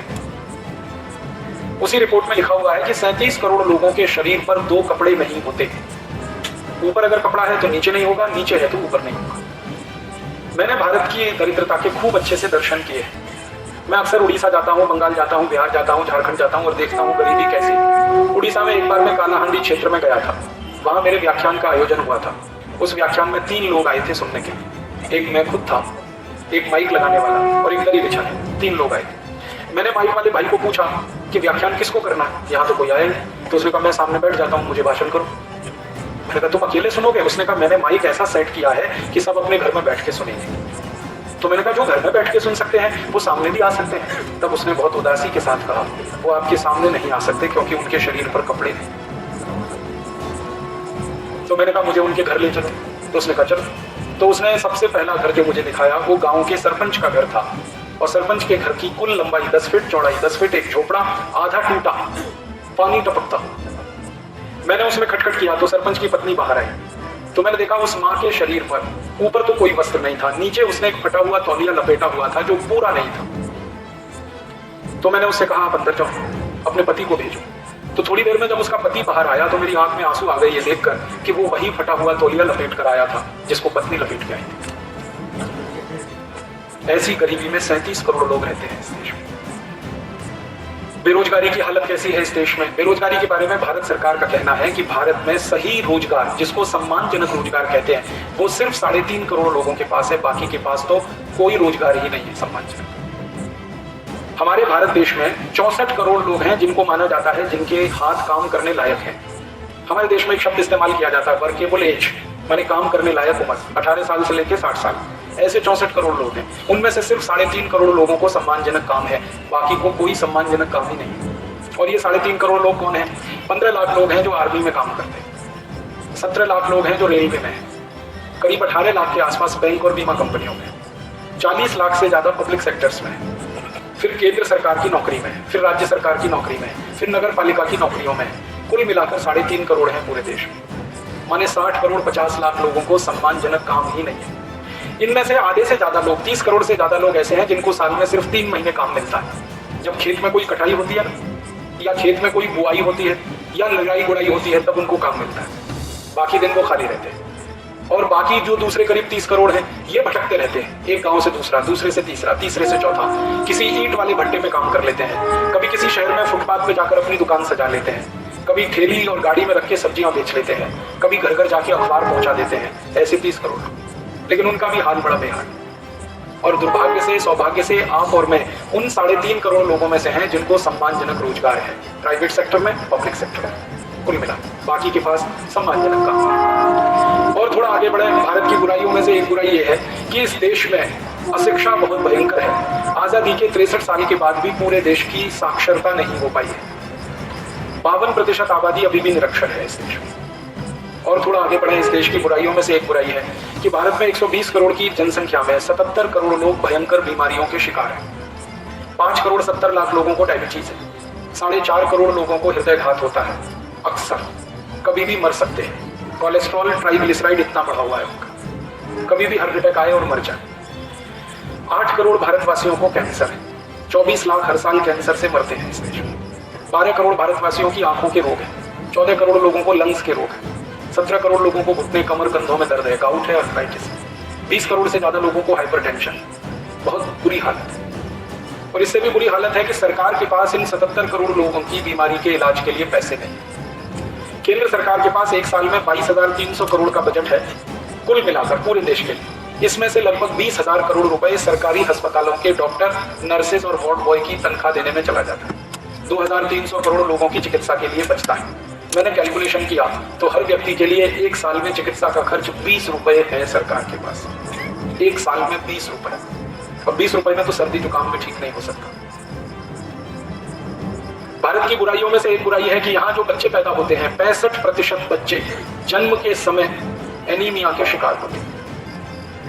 विटामिन सी की भरपूर कमी लेके पैदा होते हैं 65% बच्चे। और 50% से ज्यादा गर्भवती माताएं वो एनीमिया की शिकार है इस देश में। 5 साल से कम उम्र के बच्चों को दुनिया में सबसे ज्यादा कुपोषित माना जाता है भारत में। सबसे ज्यादा कुपोषित बच्चे भारत में हैं 5 साल की उम्र से कम। और कुछ बुराइयां हैं जो इस देश में आ गई हैं। दुनिया का महाभ्रष्ट देश है ये भारत इस समय। दुनिया में 200 देश हैं, उनमें से महाभ्रष्ट देशों की एक सूची तैयार की गई है।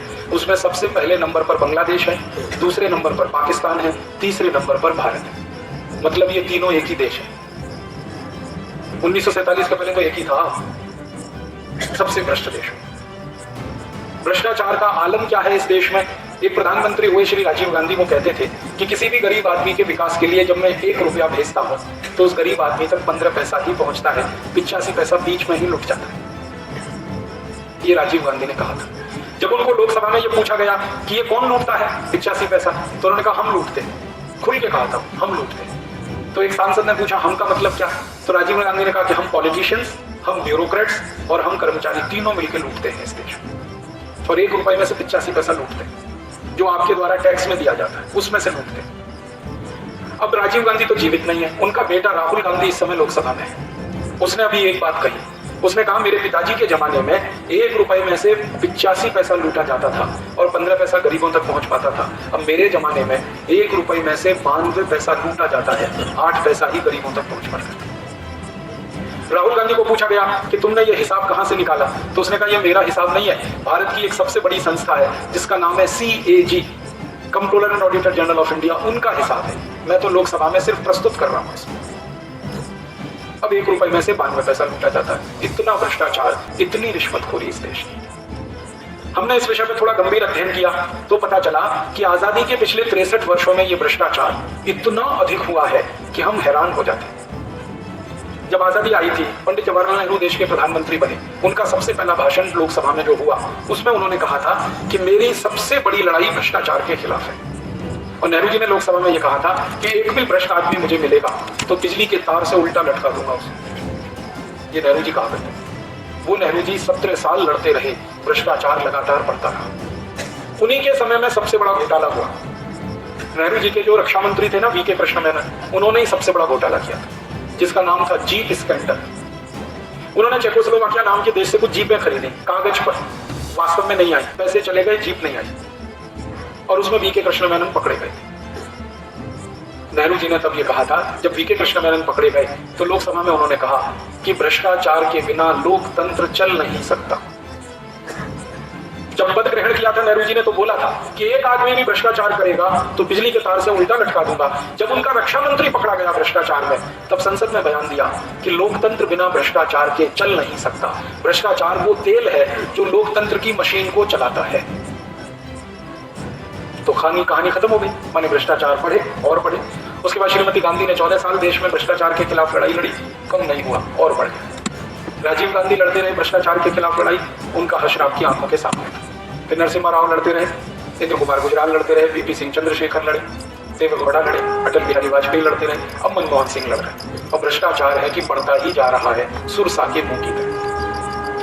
जीप स्कैंडल को जब मैंने पढ़ा, देखा, समझा जाना, तो मुझे लगा कि जीप स्कैंडल जब हुआ था तो उस समय भ्रष्टाचार की गंगोत्री बहा करती थी। अब भ्रष्टाचार का महासागर है। गंगोत्री की धारा बिल्कुल छोटी है, पथरीली, अब महासागर है पूरे देश में। बहुत बुरी बुराई है इस देश में, गरीबी है, बेरोजगारी है, भ्रष्टाचार है, और हमारे देश के लोगों को इलाज नहीं मिल पा रहा है, दर दर भटक रहे हैं, ठोकरें खा रहे हैं, शिक्षा नहीं है, साक्षरता नहीं है। और इससे भी ज्यादा शर्मनाक लगता है ये कहना कि आजादी के 63 साल के बाद भी इस देश के लोगों को शुद्ध पीने का पानी नहीं। हमारे भारत में 21 करोड़ परिवार हैं और नई जनसंख्या का अभी वो शुरू हुआ है, तो परिवारों की संख्या शायद 25 करोड़ होने वाली है। तो 25 करोड़ परिवारों में से 14 करोड़ परिवारों को कभी भी शुद्ध पीने का पानी नहीं मिलता, और 14 करोड़ परिवारों की माताओं बहनों को शुद्ध पीने का पानी नहीं मिलता। इसलिए उनकी जिंदगी में सबसे ज्यादा बीमारियां खराब पानी की हैं। खराब पानी से होने वाली बीमारियां सबसे ज्यादा हैं, और बीमारियों में खर्चा भी सबसे ज्यादा उसी में। और कई कई गांवों में तो इतना बुरा हाल है कि एक बाल्टी पीने का पानी लाने के लिए 2-2, 3-3 किलोमीटर पैदल जाना, एक बाल्टी पानी लाने। मैंने मेरी आंखों से देखा है भारत के कई गांवों में, मैंने 10,000 से ज्यादा गांवों में प्रवास किया है पिछले 20 साल में। मैंने देखा है कि सुबह 3 बजे माताएं या भाई एक बाल्टी पानी लेने जाते हैं, 6-7 बजे तक पानी आता है, फिर खाना बनाते हैं, फिर बाल्टी खत्म हो जाती है, फिर दूसरा बाल्टी लेने के लिए जाते हैं, 12-1 बजे तक फिर पानी आता है, फिर दोबारा खाना बनाते हैं, फिर तीसरी बाल्टी लेके जाते हैं। जिंदगी का 1/3 समय वो सिर्फ पानी लाने में खर्च करते हैं। एक बार मेरे बहुत अच्छे पुलिस अधिकारी मित्र हैं, उनसे मैंने पूछा कि आपके जो पुलिस स्टेशन सारे देश में हैं, इनमें सबसे ज्यादा जो मुकदमे आजकल आते हैं वो किस विषय पर है? तो उनका पानी के झगड़ों पर सबसे ज्यादा मुकदमे दर्ज हो रहे हैं आजकल पुलिस स्टेशन। एक दूसरे के लोग सिर फोड़ रहे हैं पीने के पानी के। खराब हाल है इस देश में, और ये बुराइयां बहुत बहुत बता के मुझे आपको उदास नहीं करना, लेकिन ये हकीकत है आज के भारत में। अब प्रश्न उठता है कि क्या ऐसा भारत तब भी था? अब व्याख्यान का अगला हिस्सा में शुरू करना। तब का भारत कैसा था? तब के भारत में मैंने अपनी सीमा बनाई है, क्योंकि मेरे पास समय कम है। सीमा ये बनाई है कि अंग्रेजों के आसपास के भारत का आकलन जरा किया जाए। अंग्रेज आने के पहले तक भारत कैसा था? अंदाजा लग जाएगा कि अंग्रेजों के आने के समय तक अगर ऐसा था तो उनके पहले कैसा होगा, एक अंदाजा हम लगा सकते हैं। मैं शुरुआत करता हूँ अंग्रेजों के आने के समय के भारत के बारे में बात कहने के लिए एक व्यक्ति का नाम लेता हूँ। उसका नाम था थॉमस बेबिंगटन मैकॉले। एक अंग्रेज था, भारत आया, सन 1834 में भारत आया। उस समय इस देश में ईस्ट इंडिया कंपनी का एक अधिकारी होता था, विलियम बेंटिंग, गवर्नर जनरल था विलियम बेंटिंग। ये जो गवर्नर जनरल की पोस्ट होती है, ये पोस्ट वैसी ही हुआ करती थी जैसे आज प्रधानमंत्री की पोस्ट है। प्रधानमंत्री को जितने अधिकार हैं इस समय, उतने ही अधिकार गवर्नर जनरल को हुआ करते थे अंग्रेजों के जमाने। ये जो गवर्नर जनरल की पोस्ट है, ये सन 1860 तक चलती रही। जब से ईस्ट इंडिया कंपनी आई भारत में, उसने बिजनेस शुरू किया, वहां से शुरू होकर लगभग 1750 से गवर्नर जनरल आने लगे इस देश में ईस्ट इंडिया कंपनी के। उसके पहले अधिकारी आते थे, वो छोटे स्तर के आते थे, कैप्टन होते थे, मेजर होते थे, ग्रुप कैप्टन होते थे। गवर्नर जनरल हैसियत के 1750 से आना शुरू हुए, और पहला गवर्नर जनरल माना जाता है रॉबर्ट क्लाइव, जो इस देश में आया। रॉबर्ट क्लाइव आया, फिर वॉरेन हेस्टिंग्स आया, फिर थॉमस कुक आया, फिर विलियम पिट आया, फिर लॉरेंस आया, फिर कर्जन आया, फिर लिनलिथगो आया। इसी सीरीज में आया विलियम बेंटिंग। विलियम बेंटिंग 1829 में आया इस देश में, और उसके लगभग 4 साल में ये आया, 1833-34 में मैकॉले आया। मैकॉले वो विलियम बेंटिंग की कैबिनेट मिनिस्ट्री का सलाहकार बनाया गया था। उस जमाने का जो मंत्रिमंडल होता था वो अंग्रेज तय करते थे, और सारे अंग्रेजी होते थे उसमें। तो विलियम बेंटिंग था प्राइम मिनिस्टर, ऐसे समझ लें, बाकी सब थे उसके कैबिनेट मिनिस्टर, और ये जो था मैकॉले उसका था सलाहकार। एडवाइजर। तो जब ये आया मैकॉले, तो विलियम बेंटिंक ने इसको आते ही ये कहा कि तुम भारत को पहले देखो, घूम लो, देख लो, समझ लो, तभी तुम मुझे कोई सलाह दे पाओगे भारत के बारे में। और मैकॉले के भी मन में था कि मुझे भारत देखना है, क्योंकि उसके पहले उसने भारत कभी देखा नहीं था, सुना था भारत के बारे में। तो वो घूमने को निकल गया भारत में, उत्तर दक्षिण पूरा पश्चिम घूमा, 1-1.25 साल उसने देखा इस देश को। फिर वापस आया तो कलकत्ता में एक मीटिंग हुई, काउंसिल की मीटिंग, काउंसिल बने मिनिस्ट्री, गवर्नर जनरल हेड कर था, वो प्रिसाइड कर रहा था, उसके मंत्री परिषद के लोग बैठे थे। कलकत्ता उस समय भारत की राजधानी था। ये जो दिल्ली राजधानी बनी ये तो 1911 के बाद बनी। तो मैकॉले ने जो कहा वो मैं सुनाता हूं। उसने कहा, I have travelled length and breadth of this country India, but I have never seen a person who is a beggar and thief in this country India. वो विलियम बेंटिंक को कह रहा है मीटिंग में कि मैंने भारत का उत्तर दक्षिण पूरब पश्चिम सब देख लिया, लेंथ एंड ब्रेथ माने उत्तर दक्षिण पूरब पश्चिम सब देख लिया, लेकिन एक भी भारतवासी को मैंने भिखारी नहीं देखा, और एक भी भारतवासी को मैंने चोर नहीं देखा। ना चोर है ना भिखारी है। अब ये बात कह रहा है वो 1835 में, 2 फरवरी 1835 को ये मीटिंग हुई थी कलकत्ता में। 1835 का माने आज से 175 साल पहले। अब आज से 175 साल पहले एक अंग्रेज आता है और वो देखता है भारत को और कहता है कि यहाँ कोई भिखारी नहीं है, कोई चोर नहीं है। तो उसको कुछ कैबिनेट मिनिस्टर्स ने पूछा क्यों नहीं है, तो कहता है भारत में किसी को भिखारी होने की जरूरत नहीं है, क्योंकि सभी के घर में धन और संपत्ति इतनी है कि कोई भिखारी होने के लिए जरूरत नहीं है। फिर वो कहता है चोर कोई इसलिए नहीं है, किसी के पास चोरी करने की फुर्सत ही नहीं है, क्योंकि सबके पास पैसा है, संपत्ति है, तो चोरी कोई क्यों करे। तो उसको पूछा गया कि तुम भारत के सामान्य व्यक्ति के घर की संपत्ति के बारे में कुछ अंदाजा बताओ। तो मैकॉले कहता है कि मैं जब किसी साधारण भारतवासी के घर में गया तो मैंने देखा कि उसके घर में सोने के सिक्कों का ढेर ऐसे लगा रहता है जैसे गेहूं और चने का ढेर होता है। सामान्य व्यक्ति के घर, राजाओं की बात नहीं कर रहा है। वो कहता राजाओं का तो कह ही नहीं सकता कितना धन है, लेकिन एक साधारण आदमी के घर में मैं घुसा तो मैंने देखा सोने के सिक्कों का ढेर घर में ऐसे है जैसे गेहूं और चने का ढेर। फिर वो कहता है मैंने जब भी किसी भारतवासी को ये पूछा कि आपके घर में कितने सोने के सिक्के हैं, तो किसी भी भारतवासी ने मुझे सही जवाब नहीं दिया। हर भारतवासी ने मुझे ये कहा कि हम सोने के सिक्कों को गिनते नहीं है। क्यों? तो कहता है जो चीजें भारत में ज्यादा होती है वो गिनी नहीं जाती, वो तौल के रखी जाती। अब इस बात को ऐसे समझने की कोशिश करें, मैं आपके घर में आऊं और ये पूछूं गेहूं के कितने दाने आपके पास हैं, तो आप कहेंगे क्या मूर्ख आदमी गेहूं के दाने पूछ रहा है। ये पूछ भैया कितना गेहूं है, 10 क्विंटल, 20 क्विंटल, 50 क्विंटल, क्योंकि गेहूं मात्रा में जब ज्यादा होता है तो तौल के रखा जाता है, जब मात्रा में कम होगा तो गिना। तो मैकॉले कहता है कि सबके घर में सोने के सिक्के इतनी अधिक मात्रा में है कि कोई गिनता ही नहीं है, सब तौल के रखते हैं। और फिर वो अपनी आगे बात कहता है, सच wealth I have seen in this country that I am mesmerised. वो कहता मेरी आंखों में चमक पैदा हो गई है भारत के धन और संपत्ति को देखने के बाद। फिर विलियम बेंटिंक कहता है कि अपने देश की भारत से अगर तुलना करें तो, अपने देश माने इंग्लैंड की, तो कहता है कि इंग्लैंड की भारत से अगर तुलना करें तो इंग्लैंड तो कहीं भी नहीं है भारत के मुकाबले। हमारे देश में इतनी गरीबी है, इतनी भुखमरी है, इतनी बेरोजगारी है। फिर वो याद दिलाता है विलियम बेंटिंक को, क्या तुमने इंग्लैंड का इतिहास नहीं पढ़ा? 15वीं शताब्दी में 3.5 करोड़ लोग भूख से मर गए, ये वो खुद कह रहा है। और मैंने इसको वेरीफाई किया इस स्टेटमेंट को कि 15वीं शताब्दी में सच में इंग्लैंड का क्या हाल था। तो 15वीं शताब्दी के इंग्लैंड में सच में भुखमरी इतनी ज्यादा थी कि 3 करोड़ 50 लाख लोग भूख से मर गए थे। ये इंग्लैंड की कुल आबादी का 50% भूख से मर गए, इतनी गरीबी। तो विलियम बेंटिंक कहता है कि इंग्लैंड तो इतना गरीब है भारत की तुलना में, हम तो कंपेरिजन ही नहीं कर सकते। फिर वो लंदन की बात कर रहा है और लंदन का कंपैरिजन कलकत्ता से कर रहा है। वो कहता है लंदन की सड़कों पे जाएं तो 2.5, 3 फीट के खड्डे हैं और खड्डों में खड्डे हैं और खड्डों में से सड़क है। और इस कलकत्ते में देखो कितनी सुंदर सड़कें हैं, कितनी चौड़ी सड़कें हैं, कितनी अच्छी सड़कें। फिर एक मजाक में वो कहता है, बहुत खराब बात कह रहा है लेकिन वो मजाक में कह रहा है विलियम बेंटिंक को, क्या तुम्हें वो दृश्य याद नहीं है कि इंग्लैंड की सड़कों पर किनारे किनारे लोग सवेरे सवेरे बैठ जाते टॉयलेट के लिए, क्योंकि 15वीं 16वीं शताब्दी में इंग्लैंड में टॉयलेट नहीं होते थे, संडास घर नहीं होते थे। तो कहता सड़क के किनारे नहीं बैठ जाते इंग्लैंड लंदन में, और फिर उस पर बर्फ गिर जाती है और वो जो मल है वो बर्फ के नीचे दब जाता है। फिर अगले साल तक इंतजार करना पड़ता है कब बर्फ पिघलेगी, कब हम उसकी सफाई करेंगे। ये वो खुद कहानी कह रहा है, किससे? विलियम बेंटिंक से। तो अंदाजा लग रहा है कि लंदन कितना रद्दी शहर था 1835 तक, सड़कों में खड्डे। और वो कहता है कि लंदन की सड़कों पे जाओ तो भिखारियों की लाइन दिखाई देती है, और यहाँ कलकत्ते में एक भिखारी नहीं देखा इतने दिन से मैं रह रहा हूँ। लंबा वार्तालाप है उसका ये मैकॉले का विलियम बेंटिंक के साथ। और इस वार्तालाप के कागज और मौजूद हैं, दस्तावेज मौजूद हैं, आप भी पढ़ सकते हैं, आप भी देख सकते हैं, आर्काइव्स में है। कुछ लंदन की लाइब्रेरी में पढ़े हैं, हाउस ऑफ कॉमन्स की लाइब्रेरी में है, ब्रिटिश लाइब्रेरी में काफी कुछ दस्तावेज है। लेकिन ये एक कहानी है भारत की 1835 के आसपास की, कि भारत समृद्धशाली देश है, यहाँ कोई गरीब नहीं है, कोई चोर नहीं है, कोई भिखारी नहीं। अब इससे थोड़ा आगे बढ़ते हैं। ये स्टेटमेंट पे रुक जाना ही काफी नहीं है। मेरे गुरु थे जिनका नाम था परम सम्माननीय श्री धर्मपाल जी, जिन्होंने सबसे ज्यादा खोज किया भारत के बारे में, अंग्रेजों के समय का भारत। उनके साथ मैंने मेरी जिंदगी का करीब 12-13 साल का समय बिताया। धर्मपाल जी के साथ मिलकर ये दस्तावेज ढूंढता रहा, देखता रहा, समझता रहा। तो मैंने एक बार उनसे सवाल किया कि धर्मपाल जी, अगर ये भारत ऐसा है, मैकॉले जैसा कह रहा, तो इसके बारे में और जानकारी लेनी चाहिए कि ये सोना घर घर में कहाँ से आया। मैकॉले कह रहा है कि हर घर में वो गया, जहां जहां गया तो उसने सोने के सिक्कों का ढेर देखा, गेहूं और चने के जैसा ढेर देखा। तो भारत में इतने सोने के सिक्के कहाँ से आ गए? क्योंकि भारत में सोना तो इतना पैदा होता नहीं है। भारत में 90 तरह के खनिज पदार्थ हैं, लेकिन सोना नहीं है। सोने का उत्पादन बहुत कम है। कर्नाटक में एक छोटा सा जिला है कोलार, वहां पे थोड़ा सोना होता है, लेकिन वो भी पिछले 25-30 साल में ही आया निकल के, उसके पहले तो पता नहीं था कोलार का। तो ये आया कहां से सोना?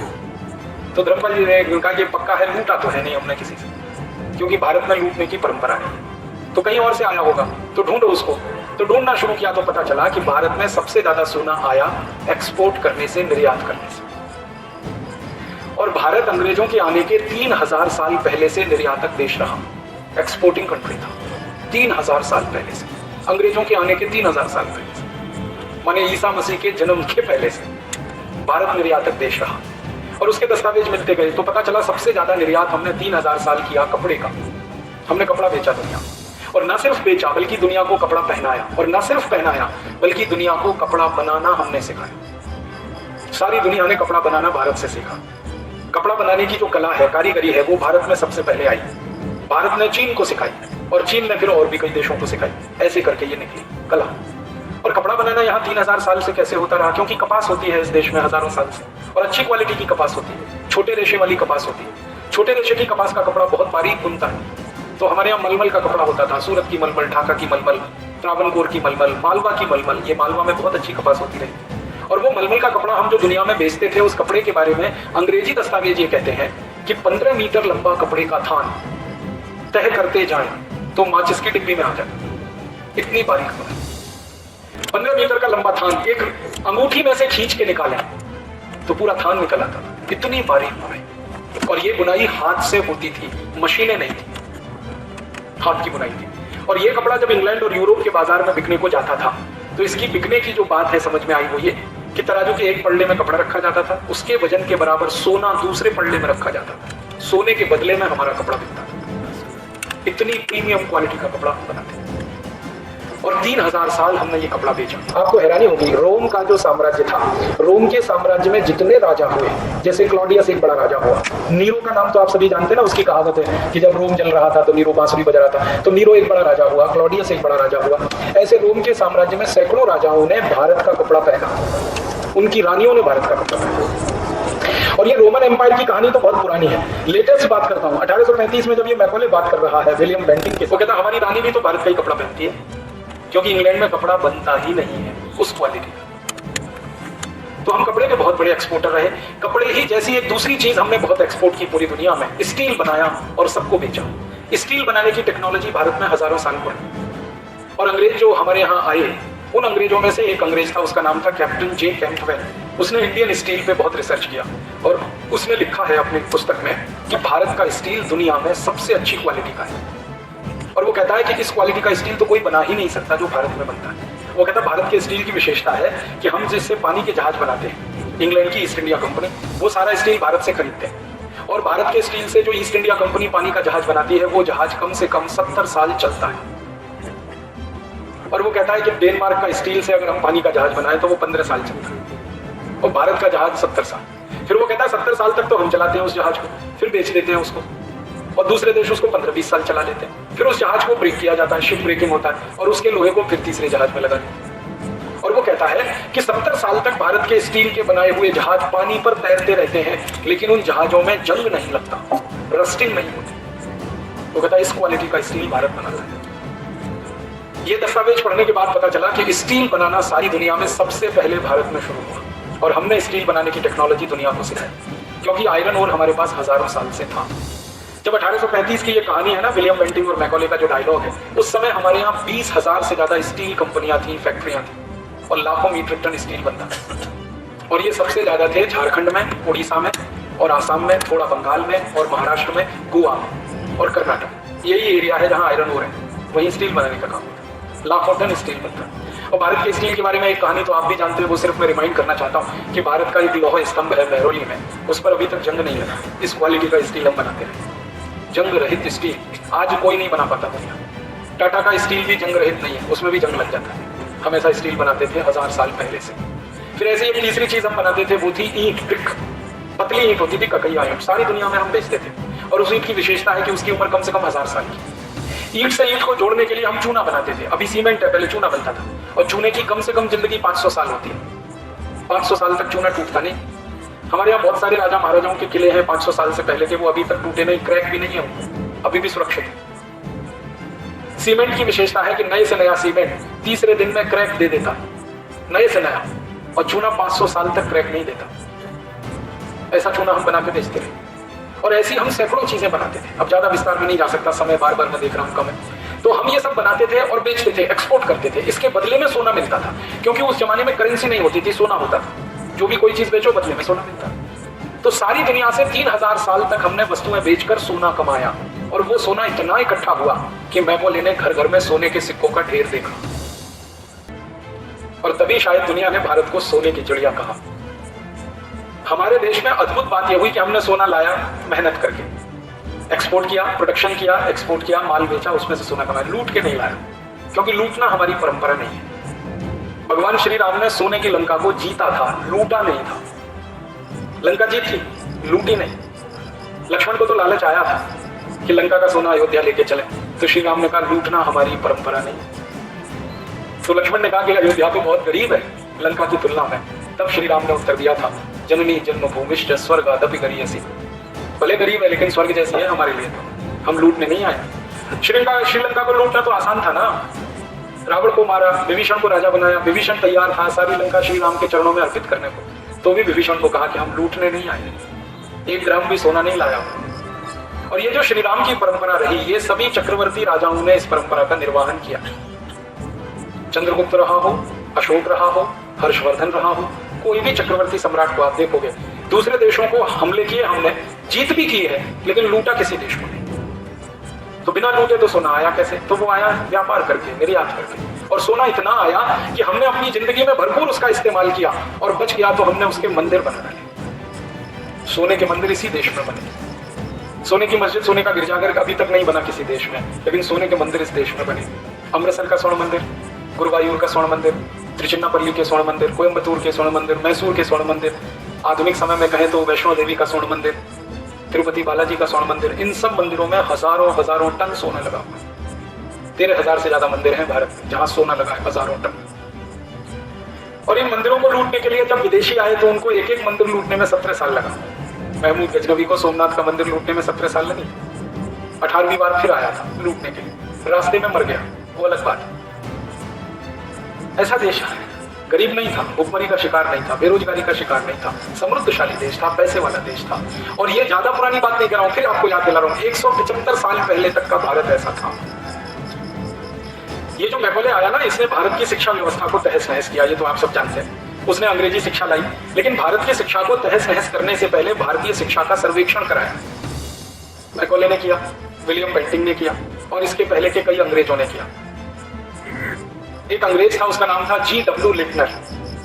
उसने भारत की शिक्षा व्यवस्था पर सबसे बड़ा सर्वेक्षण किया, और उसने ये कहा कि भारत में 97% लिटरेसी रेट है। 1823 के आसपास की बात है। 97% साक्षरता है पूरे भारत।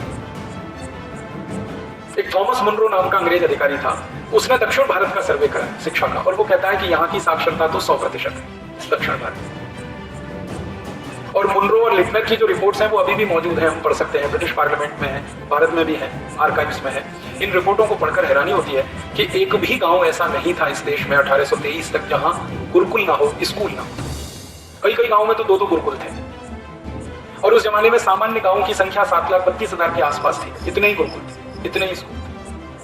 और 5 साल की उम्र से लेकर बच्चे पढ़ना शुरू करते थे। मुझे बहुत हैरानी देने वाला एक सत्य पता चला जब मैं ये रिपोर्ट्स पढ़ता था कि भारत के गुरुकुल में किसी भी विद्यार्थी को जब दाखिला मिलता था तो उसकी उम्र उस दिन 5 साल 5 महीने 5 दिन और 5 घंटे होनी चाहिए थी, तब दाखिला मिलता था।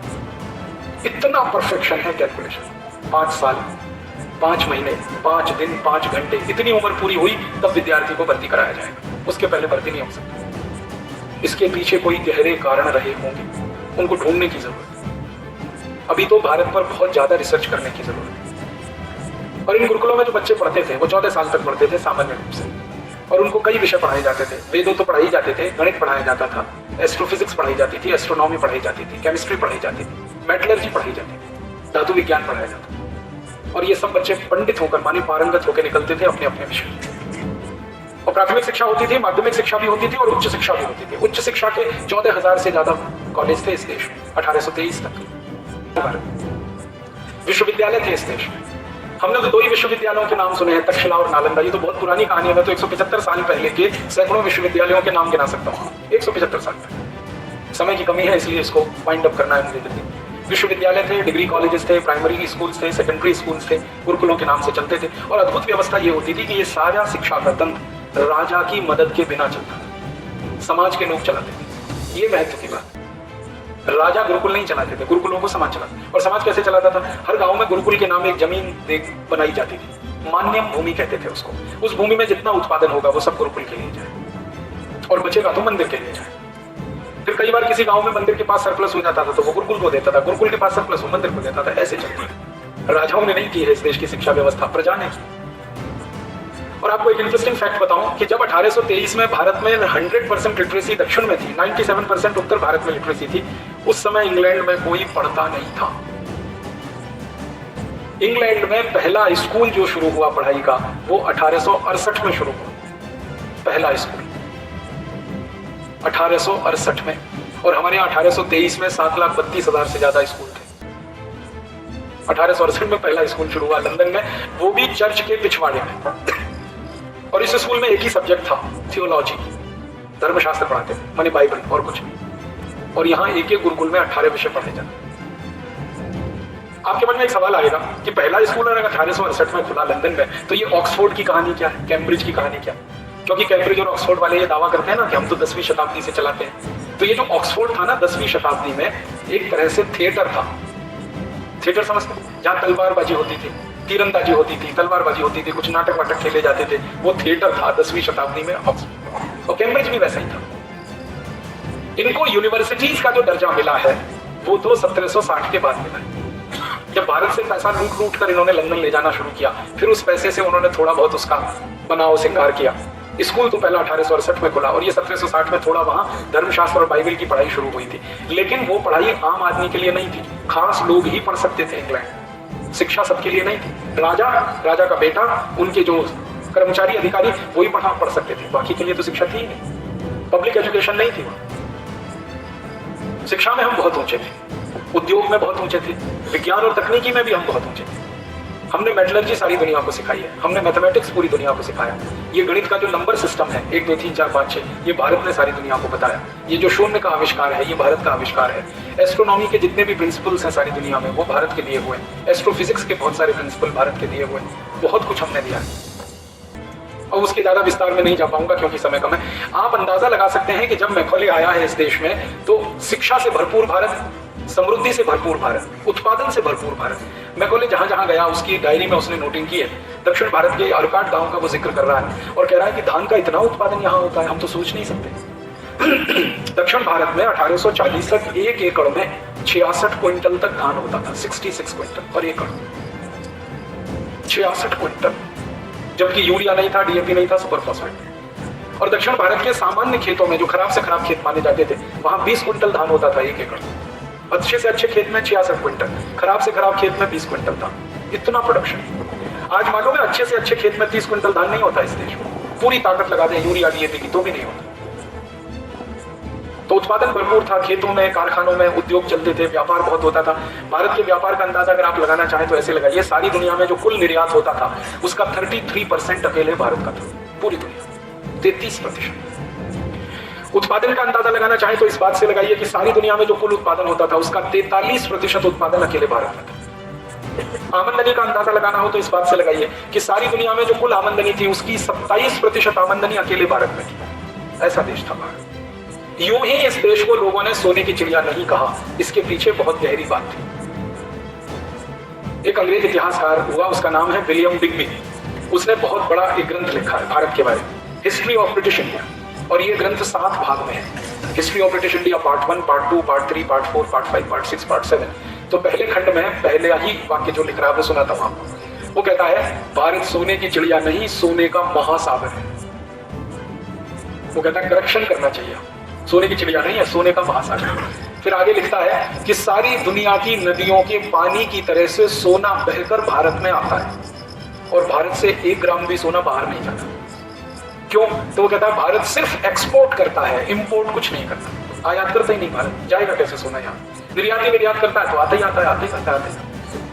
ये विलियम डिग्बी का रिसर्च है भारत के बारे। और ये विलियम डिग्बी का तो मैंने नाम ले लिया क्योंकि याद आ गया। ऐसे 200 से ज्यादा इतिहासकार हैं इंग्लैंड के, अमेरिका के, जिन्होंने भारत पर रिसर्च किया है और उनकी यही ओपिनियन है कि भारत सोने का महासागर है। तो 175 साल पहले का भारत इतना अच्छा दिख रहा है और 175 साल बाद का भारत इतना रद्दी दिख रहा है। गरीबी, भुखमरी, बेकारी, महामारी, अशिक्षा, अभाव, दरिद्रता। तो क्या हुआ इस 175 साल में इस देश में? इस 175 साल की कहानी को अब मैं अंत में ले जा रहा हूं। हुआ क्या इस देश में?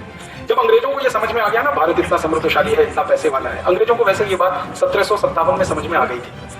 1835 तक तो वो कुछ करते रहे। बात 1757 में समझ में कब आई? जब ये आया ना रॉबर्ट क्लाइव हमारे देश में, बंगाल की लड़ाई लड़ी, जिस लड़ाई का नाम है प्लासी का युद्ध। 23 जून 1757 को प्लासी युद्ध हुआ था रॉबर्ट क्लाइव और सिराजुद्दौला के बीच में। उस युद्ध में रॉबर्ट क्लाइव जीत गया था, सिराजुद्दौला हार गया था। और ये बड़ी दर्दनाक कहानी। सिराजुद्दौला के पास 18,000 सैनिकों की सेना थी, रॉबर्ट क्लाइव के पास 350 सैनिक थे। अब 350 सैनिक का सेनापति जीत गया और 18,000 सैनिकों का राजा हार गया। कैसे? रॉबर्ट क्लाइव ने जब देखा कि अंग्रेजों की सेना बहुत कम है और भारतवासियों की सेना बहुत बड़ी है, तो उसने चालाकी की और अंग्रेज इसी चालाकी के दम पर इस देश में राज करते रहे। चालाकी क्या की उसने भारत की सेना के सेनापति को फोड़ लिया। उसका नाम था मीर जाफर। उसको पैसे का लालच दिया और कुर्सी का लालच दिया। मीर जाफर को कहा कि तुमको राजा बनाऊंगा मैं बंगाल का और तुमको 1 करोड़ स्वर्ण मुद्राएं मिलेंगी, तुम मेरी मदद करो। मीर जाफर ने कहा क्या मदद करनी है? तो उसने कहा तुम युद्ध मत लड़ो मेरे साथ, सरेंडर करा दो अपनी पूरी आर्मी को मेरे सामने। मीर जाफर तैयार हो, पैसे के लालच में कुर्सी के लिए। और उसने 18,000 सैनिकों का आत्मसमर्पण करा दिया 350 अंग्रेज सैनिकों के सामने। युद्ध हुआ ही नहीं प्लासी के मैदान में, चालाकी के साथ एक संधि हुई मीर जाफर और रॉबर्ट क्लाइव के बीच में। इस संधि का जो विटनेस था वो एक सेठ था, उसका नाम था सेठ अमीचंद। वो विटनेस था। संधि हुई दोनों के बीच में। संधि के पेपर मौजूद है, कागज मौजूद है। कभी मौका मिला तो आपको आस्था चैनल पे मैं दिखाऊंगा वो पेपर्स, रॉबर्ट क्लाइव और मीर जाफर की संधि के पेपर्स। तो उसमें सेठ अमीचंद गवाह बना और वो गवाह बना रॉबर्ट क्लाइव की तरफ से। रॉबर्ट क्लाइव को अपने घर में टिकाए हुए था, खाना खिलाता था, सब सेवाएं करता था उसकी। सेठ अमीचंद कलकत्ता की कहानी है। तो युद्ध तो हुआ नहीं, संधि हो गई। संधि में रॉबर्ट क्लाइव ने समर्पण करा दिया, माफ करना, मीर जाफर ने समर्पण करा दिया अंग्रेजों के सामने। तो मीर जाफर के समर्पण के बाद अंग्रेजों ने घोषित कर दिया हम जीत गए। जीते बीते नहीं थे, घोषणा कर दी हम जीत गए। और 18,000 सैनिकों को बंदी बनाने का झूठ मूठ का नाटक किया। फिर रॉबर्ट क्लाइव ने अपनी डायरी में लिखा है, वो बात बहुत दर्द देती है। वो कहता है कि जब मैंने ये युद्ध जीत लिया तो 18,000 भारत के सैनिक मेरे पीछे और मैं घोड़े पर सबसे आगे, मेरे पीछे 350 सैनिक, उसके पीछे 18,000 भारत के सैनिक। हमने कलकत्ता के प्लासी से लेकर यात्रा निकाली, विजय जुलूस निकाला, ये बताने के लिए कि हम जीत गए। जीते बीते नहीं थे, लेकिन लोगों को बताना है कि देखो हम जीत गए। तो विजय जुलूस निकाला।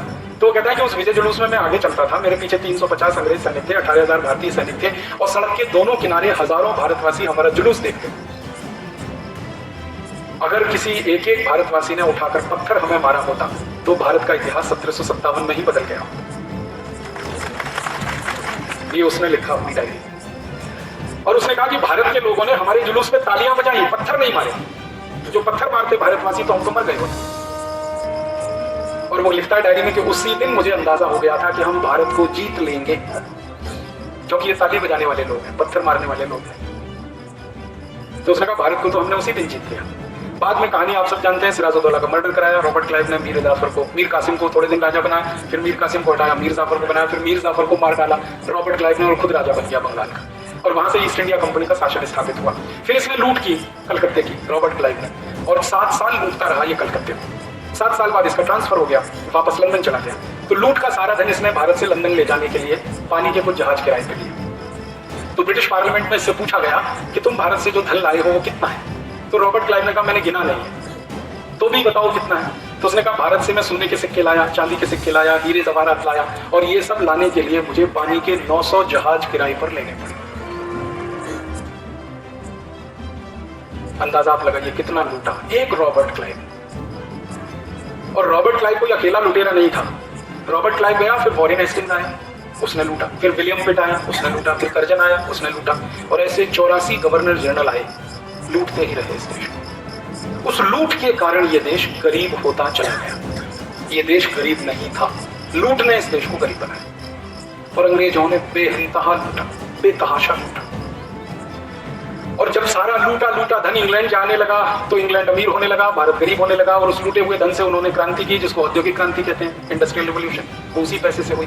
फिर दुनिया में अंग्रेजों के खिलाफ गुस्सा पैदा हुआ, बहुत सारे देशों ने गाली देना शुरू किया अंग्रेजों को कि तुम भारत को बहुत लूट रहे हो। तो अंग्रेजों ने नया काम किया, उन्होंने क्या किया कि भारत को अब ऑफिशियली लूटेंगे, अनऑफिशियल नहीं। पहले अनऑफिशियल लूटा, फिर ऑफिशियल लूटेंगे। तो ऑफिशियल लूटेंगे तो क्या करेंगे, कानून बना के लूटेंगे।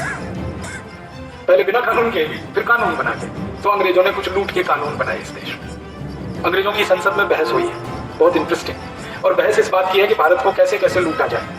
तो सांसद अपने अपने सुझाव दे रहे हैं। तो वो कहते हैं भारत के लोगों को लूटना है ना, तो सबसे पहले उनके यहाँ उत्पादन पे टैक्स लगा दो, क्योंकि भारत के लोग उत्पादन बहुत करते हैं ना, सारी दुनिया के उत्पादन का 43%। इस उत्पादन पे हम टैक्स लेने लगे भारत में, तो बहुत पैसे लेंगे। तो अंग्रेजों ने कहा डन, ठीक है। तो उन्होंने सबसे पहला कानून बनाया, सेंट्रल एक्साइज ड्यूटी एक्ट, उत्पादन पे टैक्स लेने का कानून। और टैक्स कितना फिक्स किया उन्होंने, 100 रुपए का अगर हम उत्पादन करें तो 350 रुपए टैक्स, एक्साइज ड्यूटी। फिर अंग्रेजों ने कहा कि अगर उत्पादन पे भारतवासी टैक्स दे सकते हैं तो और एक टैक्स लगा दो, बिक्री, क्योंकि उत्पादन करेंगे तो बेचेंगे, बेचने तो फिर टैक्स लगा दो। तो अंग्रेजों ने लगाया CST, सेंट्रल सेल्स टैक्स, और वो था 120%। 100 रुपए का माल बेचो, 120 रुपए CST बेचो। फिर अंग्रेजों ने कहा कि अगर बेच रहे हैं कुछ माल तो मुनाफा कमाएंगे भारतवासी, तो मुनाफे पे फिर टैक्स लगा दो। तो उन्होंने लगा दिया इनकम टैक्स, और इनकम टैक्स लगाया 97%। 100 रुपए इनकम करो, 97 रुपए अंग्रेजों को दो टैक्स। फिर अंग्रेजों ने तय किया कि ये माल बनाएंगे, बेचेंगे, मुनाफा कमाएंगे, तो माल को एक गांव से दूसरे गांव लेके जाएंगे, तो लाने ले जाने पे टैक्स लगा दो, तो रोड टैक्स लगा दिया। और रोड के ऊपर कोई पुल पर से माल जा रहा है तो टोल टैक्स लगा दिया। फिर उन्होंने कहा कि जिस गांव में माल बना रहे हैं वहां एक टैक्स लगा दो, म्युनिसिपल कॉर्पोरेशन टैक्स, ये 1840 में।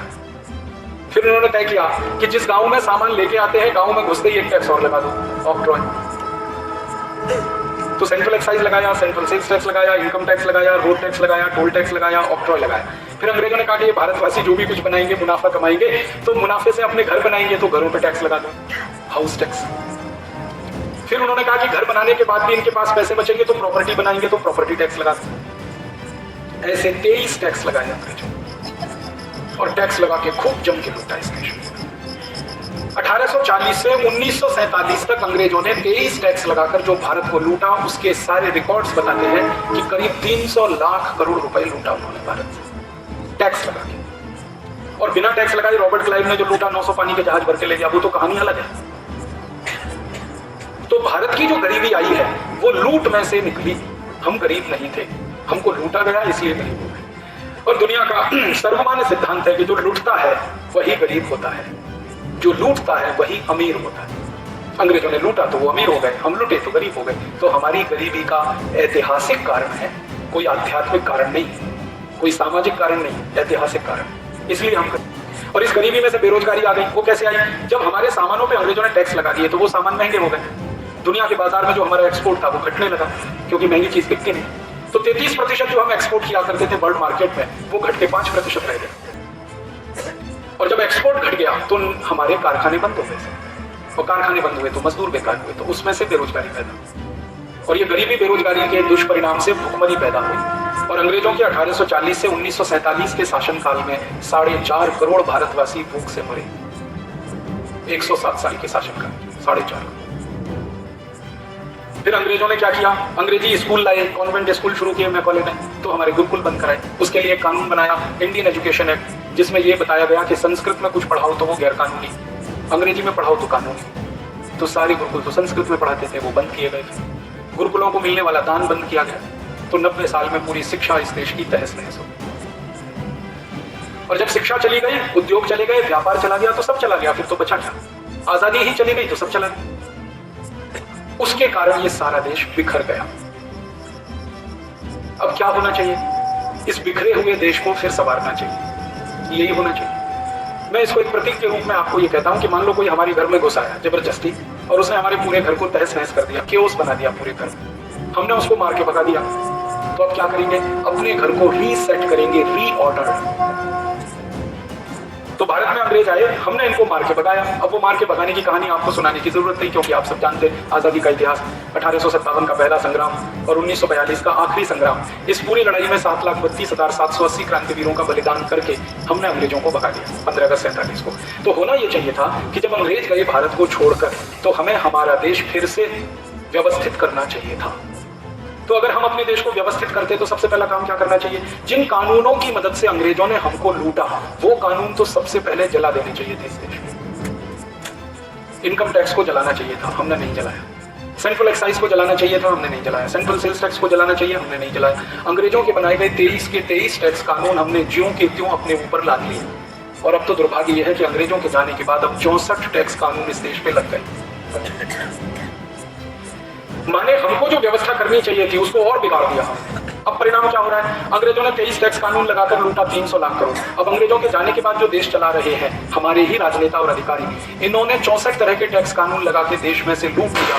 कानून लगा के लगभग 300 लाख करोड़ लूटा, जिसके ऑफिशियल रिकॉर्ड्स ब्रिटिश पार्लियामेंट में मौजूद है, हाउस ऑफ कॉमन्स की लाइब्रेरी में रखे हुए। उस पर डिबेट है ब्रिटिश पार्लियामेंट की, हजारों पन्ने की डिबेट। इनमें से काफी कुछ दस्तावेज हम लोग लेके आए हैं फोटोकॉपी करा के, और हमारे पास है, हमारे रिकॉर्ड्स में है। तो उन्होंने जो ऑफिशियल डिक्लेरेशन किया कि इतना तो हमने भारत से लिया टैक्स लगा, अनऑफिशियल का तो कुछ हिसाब ही नहीं है कितना लिया। हम अंदाजा लगा सकते हैं कि अगर ऑफिशियल 300 लाख करोड़ होगा तो अनऑफिशियल 600-700 लाख करोड़ तो हो गए, अंदाजा लगा सकते हैं। लेकिन जितना है वो तो मालूम है 300 लाख करोड़। अब जिस टैक्स सिस्टम की मदद से अंग्रेजों ने ये 300 लाख करोड़ लूटा, उस टैक्स सिस्टम को तो खत्म करना चाहिए था। 15 अगस्त 47 को हमने खत्म नहीं किया, उसी टैक्स सिस्टम को आगे बढ़ा दिया और कुछ नए टैक्स इस देश में लगा दिए जो अंग्रेज भी कभी सोच नहीं पाए, जैसे सर्विस टैक्स। अंग्रेजों ने कभी कल्पना नहीं की थी, हमने वो भी लगाया। सर्विस टैक्स आ गया इस देश में। कई इनडायरेक्ट टैक्सेस आए अंग्रेजों के बाद इस देश में। अब 64 तरह के टैक्स हैं। अब हुआ क्या कि 63 साल में इसी टैक्स सिस्टम की मदद से हमारे देश के काले अंग्रेजों ने लूटा इस देश में। काले अंग्रेज माने भ्रष्ट नेता, भ्रष्ट अधिकारी और भ्रष्ट कर्मचारी, उनको मैं काला अंग्रेज कहता हूं। मेरा मानना है कि इन सभी में अंग्रेजों की आत्मा ही प्रवेश कर गई है। कई बार मुझे लगता है कि रॉबर्ट क्लाइव मरा नहीं है, वो जिंदा हो गया। मधु कोड़ा क्या हो? हाँ, मधु कोड़ा में तो रॉबर्ट क्लाइव की ही आत्मा। इस भले आदमी ने झारखंड में 2 साल में 5,600 करोड़ रुपए लूट लिया, 2 ही साल में। और वो अद्भुत मुख्यमंत्री था, अपक्ष माने निर्दलीय मुख्यमंत्री हो गया। ऐसा कभी नहीं हुआ, न भूतो न भविष्य थे। और आप अंदाजा लगाओ, अगर 2 साल में झारखंड जैसे गरीब राज्य से कोई मुख्यमंत्री 5,600 करोड़ लूट सकता है, तो अमीर राज्यों में जो 10-10 साल मुख्यमंत्री रह चुके हैं, उन्होंने कम से कम 50-50 हजार करोड़ तो लूटा ही होंगे, इससे कम तो नहीं लूटे। इस मध्य प्रदेश में ऐसे कई नेता हैं जो 10 साल मुख्यमंत्री रह चुके हैं, मालूम है आप, नाम लेने की जरूरत नहीं, क्योंकि वो बहुत पुराना भूतकाल नहीं है, वो रिसेंट पास्ट है, अभी हाल का ही है। तो जिस टैक्स सिस्टम से अंग्रेज लूट रहे थे, उसी टैक्स सिस्टम से ये काले अंग्रेज लूट रहे हैं। बस अंतर इतना है कि अंग्रेज लूट कर सब पैसा इंग्लैंड लेके जाते थे, ये काले अंग्रेज सारा लूट कर स्विट्जरलैंड ले जाते, वहां खाते खोलते हैं, पैसा वहां रखते हैं। अब स्विट्जरलैंड के खातों में भारत के नेताओं ने जो लूटा हुआ धन जमा कर रखा है, उसकी जानकारी स्विट्जरलैंड की बैंकों ने दी है।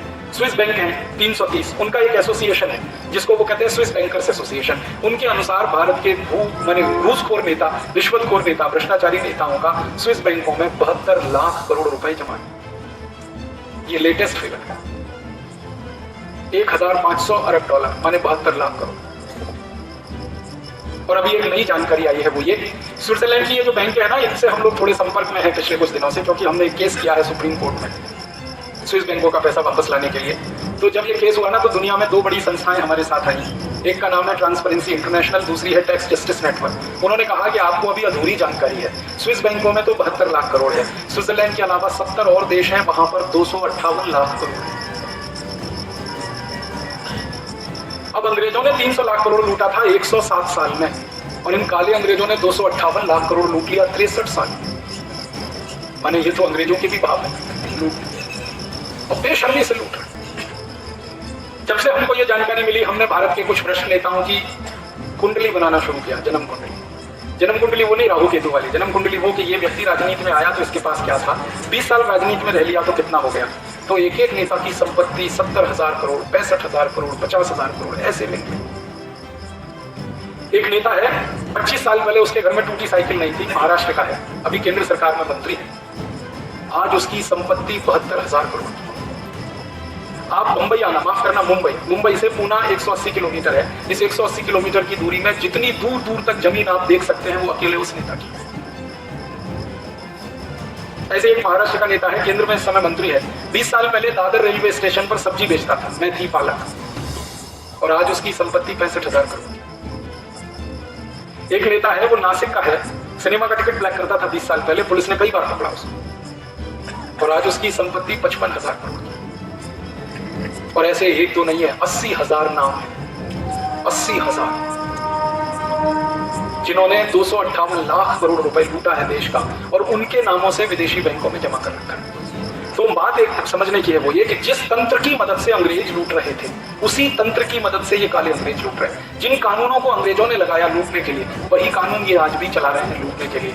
तो परिणाम तो वही निकलेगा, लूट और लूट। और एक छोटी सच्ची घटना सुनाता हूं। थोड़े दिन पहले उत्तर प्रदेश में एक IAS अधिकारी पकड़ा गया, उसका नाम है अखंड प्रताप सिंह। इसके घर में छापा पड़ा CBI का, एनफोर्समेंट डायरेक्टरेट का। तो उसके घर से 1,000 के नोटों की गड्डियां निकली, वो मैंने टेलीविजन पे देखी। ट्रक में भर भर के उन गड्डियों को ले गए एनफोर्समेंट डायरेक्टरेट वाले। 15 दिन तक मशीनों से गिनते रहे, 15 दिन तक मशीनों से गिनते रहे। फिर उन्होंने बताया कि 480 करोड़ रुपए मिला। और अखंड प्रताप सिंह को जब दबाव डाला गया तो उसने कहा कि ये तो मेरा एक घर है, ऐसे 19 घर अभी बाकी हैं। तो अखंड प्रताप सिंह को पूछा गया कि इतना पैसा आया कहां से, तो उसने सच्ची कहानी सुनाई। इस मामले में वो ईमानदार है। हाँ, भ्रष्टाचारी भी कुछ मामले में ईमानदार होते हैं। उसने कहा कि मैं उत्तर प्रदेश कैडर का IAS अधिकारी हूँ, उत्तर प्रदेश के कई जिलों में मैं कलेक्टर रहा, कमिश्नर रहा। तो मेरे ऊपर जो भी मुख्यमंत्री होता था वो मुझे टारगेट देता था कि एक हफ्ते में 10 करोड़ रुपए लूट कर दो। मुख्यमंत्री बदलता था तो टारगेट बदलता था, एक हफ्ते में 15 करोड़ लूट के दो, कोई कहता था 20 करोड़ लूट के दो। अब मैं मुख्यमंत्री को अगर ये कहूं कि मैं लूट नहीं सकता तो वो मुझे किक आउट करता, निकाल बाहर करता। इसलिए मैंने लूटना शुरू किया। और मुख्यमंत्रियों को अगर 10 करोड़ देता था लूट कर तो 2 करोड़ में बचाता था, किसी को देता था 15 करोड़ तो 4 करोड़ में बचाता था, किसी को देता था 20 करोड़ तो 6 करोड़ बचाता था। वो बचा हुआ पैसा 480 करोड़ हो गया, ये उसने कहा। और उसने कहा मैंने सभी पार्टियों के मुख्यमंत्रियों के नीचे काम किया है, एक भी ऐसा नहीं मिला जिसने लूटने का टारगेट नहीं दिया मुझे, एक भी नहीं मिला। सब पार्टियों के मुख्यमंत्रियों के साथ काम किया उसने। 40 साल रहा वो उत्तर प्रदेश में। फिर उसने और एक बात कही कि मेरे जैसे सारे सेंट्रल कैडर के अधिकारी IAS, IPS, IRS, IFS लूटने में ही लगे रहते हैं, क्योंकि सब मुख्यमंत्रियों का टारगेट पूरा करते हैं। और वो कहता है कि हम में से अगर कोई ईमानदार निकल आए तो मुख्यमंत्री उसको बर्दाश्त नहीं करता, निकाल बाहर कर देता, क्योंकि ये सिस्टम ईमानदार लोगों को बर्दाश्त नहीं करता। तो ऐसी लूट मची, कहीं मधु कोड़ा तो कहीं अखंड प्रताप सिंह, और हजारों हजार ऐसे लोग, 80,000 जिनके बारे में पता चल चुका है। पता नहीं आने वाले समय में और भी कुछ पता चले तो मालूम नहीं, इतने के बारे में तो हमें पता चल गया है कि इनका लूट का 258 लाख करोड़ बाहर है। अब प्रश्न ये है क्या किया जाए? तो मेरे मन में तो एक ही बात आती है कि कुछ किया जाए तो यही कि अंग्रेजों ने जो लूट मचाई थी, और काले अंग्रेज भी अगर वही लूट मचा रहे हैं, तो आजादी की लड़ाई को फिर से लड़ा जाए। एक बार हमने लड़ी थी गोरे अंग्रेजों के खिलाफ, अब लड़नी पड़ेगी काले अंग्रेजों के खिलाफ। हालांकि ये अपने ही लोग हैं काले अंग्रेज, लेकिन लड़ना तो इनसे भी पड़ेगा, क्योंकि श्री कृष्ण ने अर्जुन को भगवत गीता में यही कहा कि कौरव तुम्हारे भाई हैं, लेकिन अधर्मी हैं, विधर्मी हैं, इनको तो मारना ही पड़ेगा, यही तुम्हारा धर्म है। तो इन घूसखोर नेता और अधिकारियों के खिलाफ कोई दूसरा आजादी का बड़ा संग्राम लड़ना पड़ेगा, और हमने उसकी तैयारी करना शुरू कर दिया है। भारत स्वाभिमान नाम का एक संगठन इसी काम के लिए परम पूज्य स्वामी रामदेव जी ने बना दिया। उस संगठन के वो अध्यक्ष हैं, मैं उसका सेक्रेटरी हूँ, और इसमें 10,000 पदाधिकारी हैं ऊपर से नीचे तक। हमारे संगठन ने ये संकल्प ले लिया है कि लूट का जितना धन इन काले अंग्रेजों ने विदेशों में जमा किया है, एक एक पाई उसका वापस लाना है और इस देश के लिए समर्पित करना है। इस देश की गरीबी बेकारी भुखमरी को। आप बोलेंगे क्या ये संभव है? हाँ, ये संभव है। कैसे संभव है? ये जो नेताओं ने धन लूटा है ना, ये विदेशी बैंकों में व्यक्तिगत संपत्ति के रूप में जमा है नेताओं की। अगर इस धन को राष्ट्र की संपत्ति घोषित कर दें तो ये सारा हमें वापस मिल जाएगा। जिन बैंकों में ये पैसा है, उन बैंकों का कानून है कि जब तक पैसा व्यक्ति की संपत्ति है तब तक किसी भी बैंक में आप जमा कर सकते हो, लेकिन अगर वो राष्ट्र की संपत्ति हो गया तो वो बैंक उस पैसे को नहीं रख सकती, वो वापस देना ही पड़ेगा। तो हम चाहते हैं कि ये कानून से हो जाए राष्ट्र की संपत्ति।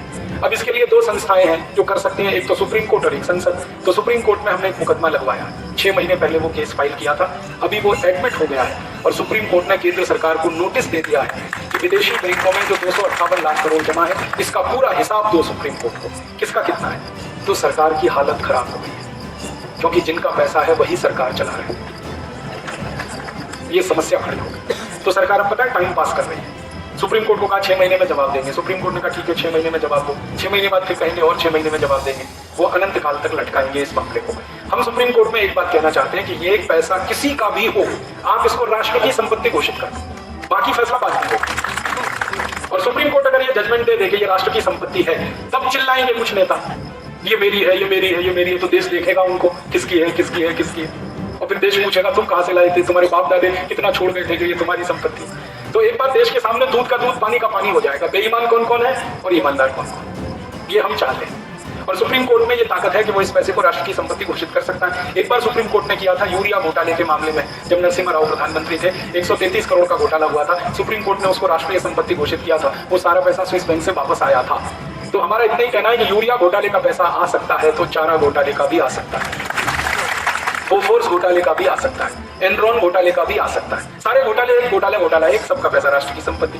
तो इस उम्मीद में हम ये केस लड़ रहे हैं, शायद हम जीत जाए। नहीं जीते तो दूसरी तैयारी हमने की है। दूसरी तैयारी ये है कि संसद में एक सांसद की मदद से हम प्रस्ताव लाना चाहते हैं और एक सांसद मिल जाएगा। 543 में से एक तो माई का लाल मिलेगा। हाँ, सब तो नहीं मर गए। तो एक सांसद की मदद से हम प्रस्ताव लाना चाहते हैं कि 63 साल में जितने घोटाले हुए उनका पैसा राष्ट्र की संपत्ति है। जो विदेशी बैंकों में गया वो राष्ट्र की संपत्ति है। अब ये प्रस्ताव आएगा तो सभी सांसदों को बहस करनी पड़ेगी। बहस वाले दिन आप टीवी जरूर खोलना और ये देखना कि कौन कौन सांसद विरोध कर रहा है इसका। जो विरोध करेगा पक्की बात है खाता उसी का है, पैसे उसी के हैं, सारा देश देखेगा। सही बात। एक सांसद की हम तलाश कर रहे हैं, उम्मीद है कि मिल जाएगा। और नहीं मिला तो तीसरी तैयारी हम कर रहे हैं। तीसरी तैयारी हमारी यह है कि 2014 में लोकसभा का चुनाव होगा। परम पूजनीय स्वामी रामदेव जी ने संकल्प लिया है कि उस चुनाव में वो एक एक चुनाव क्षेत्र में जाएंगे, लोगों से अपील करेंगे कि हमको एक सांसद जिता कर दो इस काम को करवाने के लिए। और उम्मीद है कि देश 543 सांसदों को जिताकर दे सकता है इसका। क्योंकि एक बार परम सम्माननीय जयप्रकाश नारायण ने अपील की थी लोगों से 1977 में। एक सांसद मांगा था उन्होंने और इस देश ने 377 सांसद जिताकर दिए थे उनको।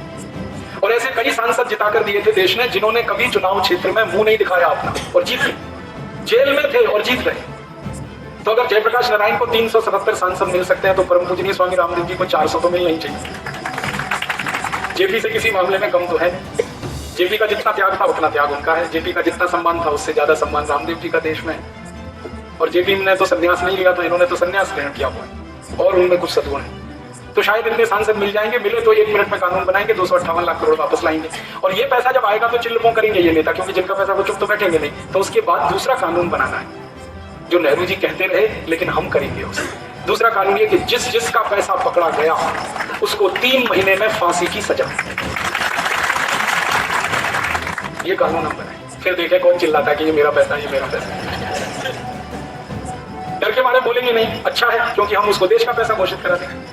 और इस पैसे को भारत माता के नाम से कोष बना के उसमें रखना है और इस पैसे का सदुपयोग करना है। इसमें से 50 लाख करोड़ रुपए खर्च करके गांव-गांव की गरीबी मिटानी है। भारत के हर गांव में 100 उद्योग लगाने हैं और 6,38,365 गांवों में 100 उद्योग अगर लगे तो उसमें 10 लाख करोड़ रुपए खर्च होगा। और वो उद्योग रहेंगे जैसे खादी का उद्योग, जहाँ कपास पैदा होता है वहाँ खादी बनाएंगे, जहाँ सरसों पैदा होती है वहाँ तेल उद्योग चलाएंगे, जहाँ पर गेहूं पैदा होता है वहाँ आटा बनाने का उद्योग चलाएंगे, जहाँ टमाटर होता है वहाँ टमाटो सॉस का उद्योग लगाएंगे, जहाँ आलू पैदा होता है वहाँ आलू का चिप्स बनाने का उद्योग लगाएंगे। ऐसे 100 उद्योग हर गाँव और इनमें 65 करोड़ लोगों को काम मिलेगा और इन उद्योगों को लगाने में 10 लाख करोड़ खर्च होगा बस। और अपने पास 258 लाख करोड़ है। फिर बचेगा 248 लाख करोड़। उसमें से 4 लाख करोड़ खर्च करेंगे, हर गांव को 24 घंटे बिजली मिल जाएगी। सिर्फ 4 लाख करोड़, हर गांव को 24 घंटे बिजली। फिर 7 लाख करोड़ खर्च करेंगे, हर गांव को सड़क मिल जाएगी। 10 लाख करोड़ और खर्च करेंगे तो हर गांव के किसान के खेत को पानी मिल जाएगा। तालाबों की व्यवस्था करेंगे हर गांव, चेक डैम और तालाब। फिर 12-13 लाख करोड़ खर्च करेंगे तो सारे गांव को चिकित्सा, डॉक्टर और हेल्थ की फैसिलिटी। 7-8 लाख करोड़ खर्च करेंगे तो शिक्षा। सब काम करने के लिए 50 लाख करोड़ चाहिए, वो खर्च करेंगे तो भी 2 लाख करोड़ बचेगा। बचे हुए 208 लाख करोड़ को बैंक के फिक्स डिपॉजिट में भारत माता के नाम से रखेंगे तो फिक्स डिपॉजिट का साल का ब्याज 20 लाख करोड़ आएगा। और साल का ब्याज अगर 20 लाख करोड़ मिलता है तो देश में टैक्स लगाने की जरूरत ही नहीं पड़ेगी, सारे टैक्स खत्म कर, क्योंकि अपने पास आमदनी है 20 लाख करोड़ और इस आमदनी से फिर अनंत काल तक देश का विकास कर सकते हैं।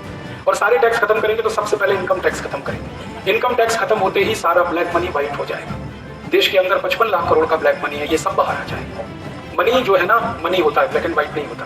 ये तो कानून है जिसने कुछ मनी ब्लैक कुछ व्हाइट किया, कानून हटा देंगे। अब इनकम टैक्स जब हटेगा तो कोई इनकम टैक्स की चोरी करने की जरूरत नहीं है, क्योंकि टैक्स ही नहीं, तो इनकम कोई नहीं छुपाएगा, तो इनकम इस देश की रातों रात बढ़ेगी। फिर सेंट्रल एक्साइज हटाना है तो उत्पादन की चोरी नहीं करेगा कोई, उत्पादन बढ़ेगा।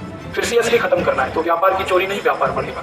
और सब टैक्स खत्म हो गए तो इनकम, प्रोडक्शन, डिस्ट्रीब्यूशन, मार्केटिंग इतना अपरंपार होगा कि धन ही धन, पैसा ही पैसा देश। कोई कम, हमें कहीं कटोरा लेके भीख मांगने नहीं जाना पड़ेगा, सारे देश में धन ही धन। और अगर हमने टैक्स कम कर दिए या खत्म कर दिए तो हमारा माल दुनिया में सबसे सस्ता, और एक्सपोर्ट हम फिर से उतना ही करेंगे जितना भारत किया करता था, 33%।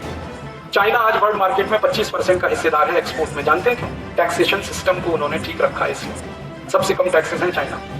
हम टैक्स बिल्कुल खत्म करेंगे तो चाइना से आगे निकल सकते हैं, अमेरिका से तो आगे निकल ही जाएंगे। अभी हम $5 अरब का एक्सपोर्ट करते हैं, फिर $250 अरब का एक्सपोर्ट आसानी से कम कर पाएंगे। और टैक्स खत्म किए तो महंगाई खत्म हो जाएगी। जो वस्तु आज आप 50 रुपए में 1 लीटर खरीदते हैं ना पेट्रोल के रूप में, टैक्स खत्म होते ही 12 रुपए लीटर हो जाएगा पेट्रोल। डीजल हो जाएगा 7 रुपए 80 पैसे लीटर। रसोई गैस सिलेंडर 40 रुपए का। नमक मिलेगा 25 पैसे किलो। सीमेंट आप खरीदोगे बाजार से, 50 किलो सीमेंट का पैकेट मिलेगा 72 रुपए का, जो अभी है 300 रुपए का।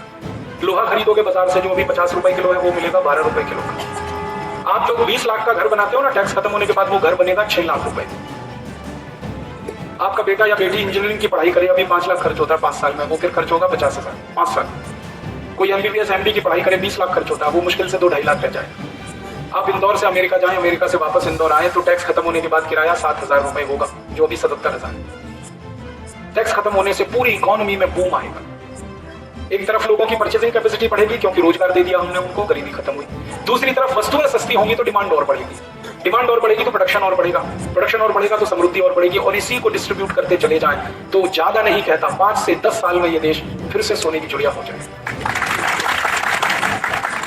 एक और काम करना है हमको। अंग्रेजों ने जो 300 लाख करोड़ लूट के हमसे ले लिया, उसको भी वापस लाना है, और उसके लिए अंतरराष्ट्रीय अदालत में मुकदमा लड़ना है। और उस लोग में किसी भी देश के खेत में इतनी अच्छी मिट्टी नहीं है जितनी हमारे यहाँ, और उस फ्रांस में, जर्मनी में, स्वीडन में 1000 से ज्यादा दस्तावेज हमने इकट्ठे किए जो अंग्रेजों की लूट को सिद्ध करते हैं। अंतरराष्ट्रीय अदालत में वो दस्तावेज पेश करने की देरी है, फैसला हमारे पक्ष में होगा, और 300 लाख करोड़ ब्याज के साथ अंग्रेजों से वापस लाना है। और इस लड़ाई में 70 और देशों को अपने साथ हम खड़ा करेंगे, जिन देशों को अंग्रेजों ने पिछले 500 साल में लूटा। ये जो कॉमनवेल्थ कंट्रीज है ना, इनको हम अपने तरीके से खड़ा करेंगे अंग्रेजों के खिलाफ। उनकी गवाही बहुत महत्व की होगी क्योंकि अंग्रेजों ने उनको भी लूटा। और वो धन जो अंग्रेजों से हम लाएंगे ब्याज के साथ, वो लगभग होगा 700 से 750 लाख करोड़। इसको सोने के रूप में लाएंगे, स्टर्लिंग पाउंड में नहीं लाएंगे, क्योंकि स्टर्लिंग पाउंड का कोई भरोसा नहीं। आज वो 1 रुपए में 80, 1 स्टर्लिंग पाउंड में 80 रुपए है। जब अंग्रेजों से इतना पैसा हम वापस ले लेंगे तो 1 स्टर्लिंग पाउंड 1 रुपए के बराबर हो जाए। तो स्टर्लिंग पाउंड में नहीं लाना, सोने में लाना है, गोल्ड में। गोल्ड लाके हम रिजर्व के रूप में रखेंगे, और जब गोल्ड हमारे पास होगा 700-800 लाख करोड़ का, तो हमारी सारी संपत्ति बढ़ेगी, सारी दुनिया। और संपत्ति बढ़ने का पहला असर आएगा करेंसी पर। हमारा 1 रुपया 1 डॉलर के बराबर हो जाएगा। रुपया डॉलर बराबर हुआ तो जो एक्सपोर्ट अभी हम कर रहे हैं उसकी आमदनी 50 गुनी बढ़ेगी। इंपोर्ट कर रहे हैं उसका खर्चा 50 गुना घटेगा। आमदनी 50 गुनी बढ़े, खर्चा 50 गुना घटे, तो सरप्लस इतना होगा इस देश में कि ना अमेरिका हमको पकड़ सकता है ना चीन। दुनिया में हम सबसे आगे निकलेंगे और भारत माता को विश्व गुरु के स्थान पर फिर बिठाएंगे। ऐसा भारत बनाएंगे जो समृद्धशाली है, जो वैभवशाली है, जो गौरवशाली है, जिसकी कहानी दुनिया कहती रही सैकड़ों साल। सोने की चिड़िया, सोने का महासागर, वो कहानी फिर कहेगी दुनिया। मैंने तो एक छोटा सा कैलकुलेशन किया कि स्विस बैंक का जो 200 लाख करोड़ बचा हुआ पैसा है, उससे सोना खरीदें और भारत के एक गांव की सड़क पर वो सोना बिछाएं तो 10 मिलीमीटर मोटी सोने की परत 6,38,000 गांव में बिछ जाएगी। इतना सोना हम फिर इस देश को बना सकते हैं, भविष्य इस देश का अच्छा कर सकते हैं अगर वर्तमान ठीक हो तो। अब आप कहेंगे ये तो सब सपना है। हाँ, आज ये सपना है, 4 साल बाद ये हकीकत बनेगा। मैं आपको एक ही बात विनम्रता से कहना चाहता हूं, दुनिया का हर सपना एक दिन पहले तक सपना होता है और अगले ही दिन वो हकीकत हो जाता है। सपना देखने वाला तो कोई चाहिए, हकीकत में बदलना तो फिर सारे लोग मिलकर करते हैं। 1857 में नाना साहब पेशवा ने सपना देखा था, भारत आजाद होगा, और भारत आजाद हुआ। सपना देखा किसी ने, फिर प्रयास किया और आजादी मिली। आज हम सपना देख रहे हैं कि भारत फिर विश्व गुरु बनेगा, समृद्धशाली होगा, वैभवशाली होगा, गरीबी, भुखमरी, बेकारी सब खत्म होगी, भ्रष्टाचार घटेगा। तो थोड़े दिन में यह हकीकत में बदलेगा। 50 करोड़ लोगों की मदद का सीधा मतलब होता है लोकसभा में 450 सीटें और भारत की 33 विधानसभाओं में 4,500 सीटें। 50 करोड़ लोगों का ये मतलब होता है। उतने लोगों का समर्थन अगले 4-5 साल में हम जुटाएंगे, उसके लिए मेहनत कर रहे हैं और लोग हमें मदद कर रहे हैं। मुझे बहुत खुशी है कि पिछले 1 साल में ये संगठन बना भारत स्वाभिमान का, और आज भारत का ये सबसे बड़ा संगठन है। 11 लाख से ज्यादा योग शिक्षक रात दिन लगे हुए, घर घर गांव गांव जा रहे हैं, निःशुल्क योग सिखा रहे हैं, निःशुल्क प्राणायाम सिखा रहे हैं। आने वाले 4 वर्षों में तो ये लाखों नहीं करोड़ों में होने वाले हैं, क्योंकि अब तो स्वामी जी खुद जा रहे हैं एक जिले में। मई से वो एक जिले में 3-3 दिन के शिविर करने जा रहे हैं। अब तक हरिद्वार बुलाते थे सबको, अब वो खुद जाने वाले, तो संख्या और तेजी से बढ़ेगी। और ये सब जो लोग आ रहे हैं ना, हम तो मानते हैं कि ये सब पुराने समय के क्रांतिवीरों की ही आत्माएं हैं जो नए शरीर में प्रवेश होकर आ रही हैं और इस लड़ाई को लड़ने की तैयारी में लगे, क्योंकि अधूरा काम रह गया हमारा, इसलिए जन्म लिया हमने। पहले नाना साहब पेशवा के साथ लड़ते रहे, अब स्वामी रामदेव जी के साथ लड़ते हैं। हम वही आत्मा है, नहीं तो इकट्ठे नहीं होते। आसान नहीं होता है लोगों का इकट्ठा होना, और ईश्वर भी कोई मदद कर रहा है। एक सन्यासी को भेज दिया इस काम के लिए। और भारत में एक बड़ी गहरी बात कह के मैं खत्म करूंगा इस व्याख्यान को। सन्यासी जब भी संकल्प लेता है, भारत में भगवान भी वो संकल्प पूरे कराता है। एक सन्यासी हुए समर्थ गुरु रामदास महाराष्ट्र में। उन्होंने एक संकल्प लिया, औरंगजेब का शासन खत्म करना है और दक्षिण भारत से मुगलिया सल्तनत को हटाना है। ये उनका संकल्प था। भगवान ने वो संकल्प पूरा कराने के लिए छत्रपति शिवाजी महाराज को पैदा किया, और छत्रपति शिवाजी महाराज ने अपनी उम्र के 17वें साल में वो संकल्प पूरा करा दिया। एक सन्यासी हुए स्वामी रामतीर्थ, लातूर में हुए, हैदराबाद के पास। उन्होंने संकल्प लिया था कि हैदराबाद की रियासत को भारत में मिलाना, जबकि हैदराबाद का जो निजाम था वो कहता था कि इस हैदराबाद को पाकिस्तान में ले जाना है। लेकिन स्वामी रामतीर्थ ने कहा कि निजाम को जाना है वो पाकिस्तान जाए, हैदराबाद तो भारत में ही रहेगा। और भगवान ने स्वामी रामतीर्थ का संकल्प पूरा कराने के लिए सरदार वल्लभ भाई पटेल को इस देश में भेजा। ऐसे ही एक सन्यासी थे स्वामी दयानंद सरस्वती, 1857 में उन्होंने संकल्प लिया था, और भगवान ने उनके संकल्प को पूरा करने के लिए लाला लाजपत राय, शहीद आजम भगत सिंह, ऊधम सिंह, ये सब आर्य समाजी थे, इनको पैदा कर दिया। उन्होंने अपना काम किया। तो सन्यासियों ने जब जब इस देश में संकल्प लिया है, भगवान ने भी वो संकल्प पूरा करा है। अभी का भी संकल्प एक सन्यासी का ही है, परम पूजनीय स्वामी रामदेव जी की 258 लाख करोड़ विदेशों से वापस लाना, ब्लैक मनी को व्हाइट मनी बनाना, पूरे सिस्टम को बदलना है। अंग्रेजों के जमाने के 34,735 कानून है, उनको खत्म करना, जरूरत पड़ने पर नए कानून बनाने हैं। अंग्रेजी न्याय व्यवस्था को बदलना, अंग्रेजी शिक्षा व्यवस्था को बदलना, अंग्रेजी प्रशासन व्यवस्था को पूरा बदलाव करना है, सिस्टम में नीचे से लेकर ऊपर तक। अभी तक हम सत्ता में परिवर्तन करते रहे, अब हमें व्यवस्था में परिवर्तन करना है, सिस्टम चेंज करना है। और सिस्टम चेंज करने की लड़ाई थोड़ी बड़ी होती है, व्यापक होती है, लेकिन वो लड़ने लायक होती है। तो हम सब लगे इस लड़ाई को लड़ने में, और इस लड़ाई में कामयाबी जरूर मिलने वाली है। आप आएंगे तो थोड़ा जल्दी मिलेगी, नहीं आएंगे थोड़ा देर में मिलेगी, मिलेगी जरूर। आप नहीं आएंगे कोई दूसरा आएगा, लड़ाई तो होने वाली है, क्योंकि शुरुआत हो चुकी है। आप आएंगे तो श्रेय आपको मिलेगा, नहीं आएंगे तो दूसरा कोई श्रेय लेगा, होने वाला तो है। नहीं आएंगे तो अफसोस आपको होगा 4 साल के बाद, जब आपके बच्चे आपसे पूछेंगे कि जब भारत स्वाभिमान शुरू हुआ था तो तुम क्या कर रहे थे। तो आप अपने बच्चों के सामने शर्म की स्थिति में ना आए, इसलिए मेरा निवेदन है कि आप आइए इस लड़ाई में और शामिल हो जाइए, और इस लड़ाई को लड़कर देश को सुखी बनाइए, समृद्धशाली बनाइए। और ये लड़ाई देश के लिए है, किसी पार्टी के लिए नहीं, किसी संगठन के लिए। हमारे लिए देश बड़ा है, बाकी सब छोटे।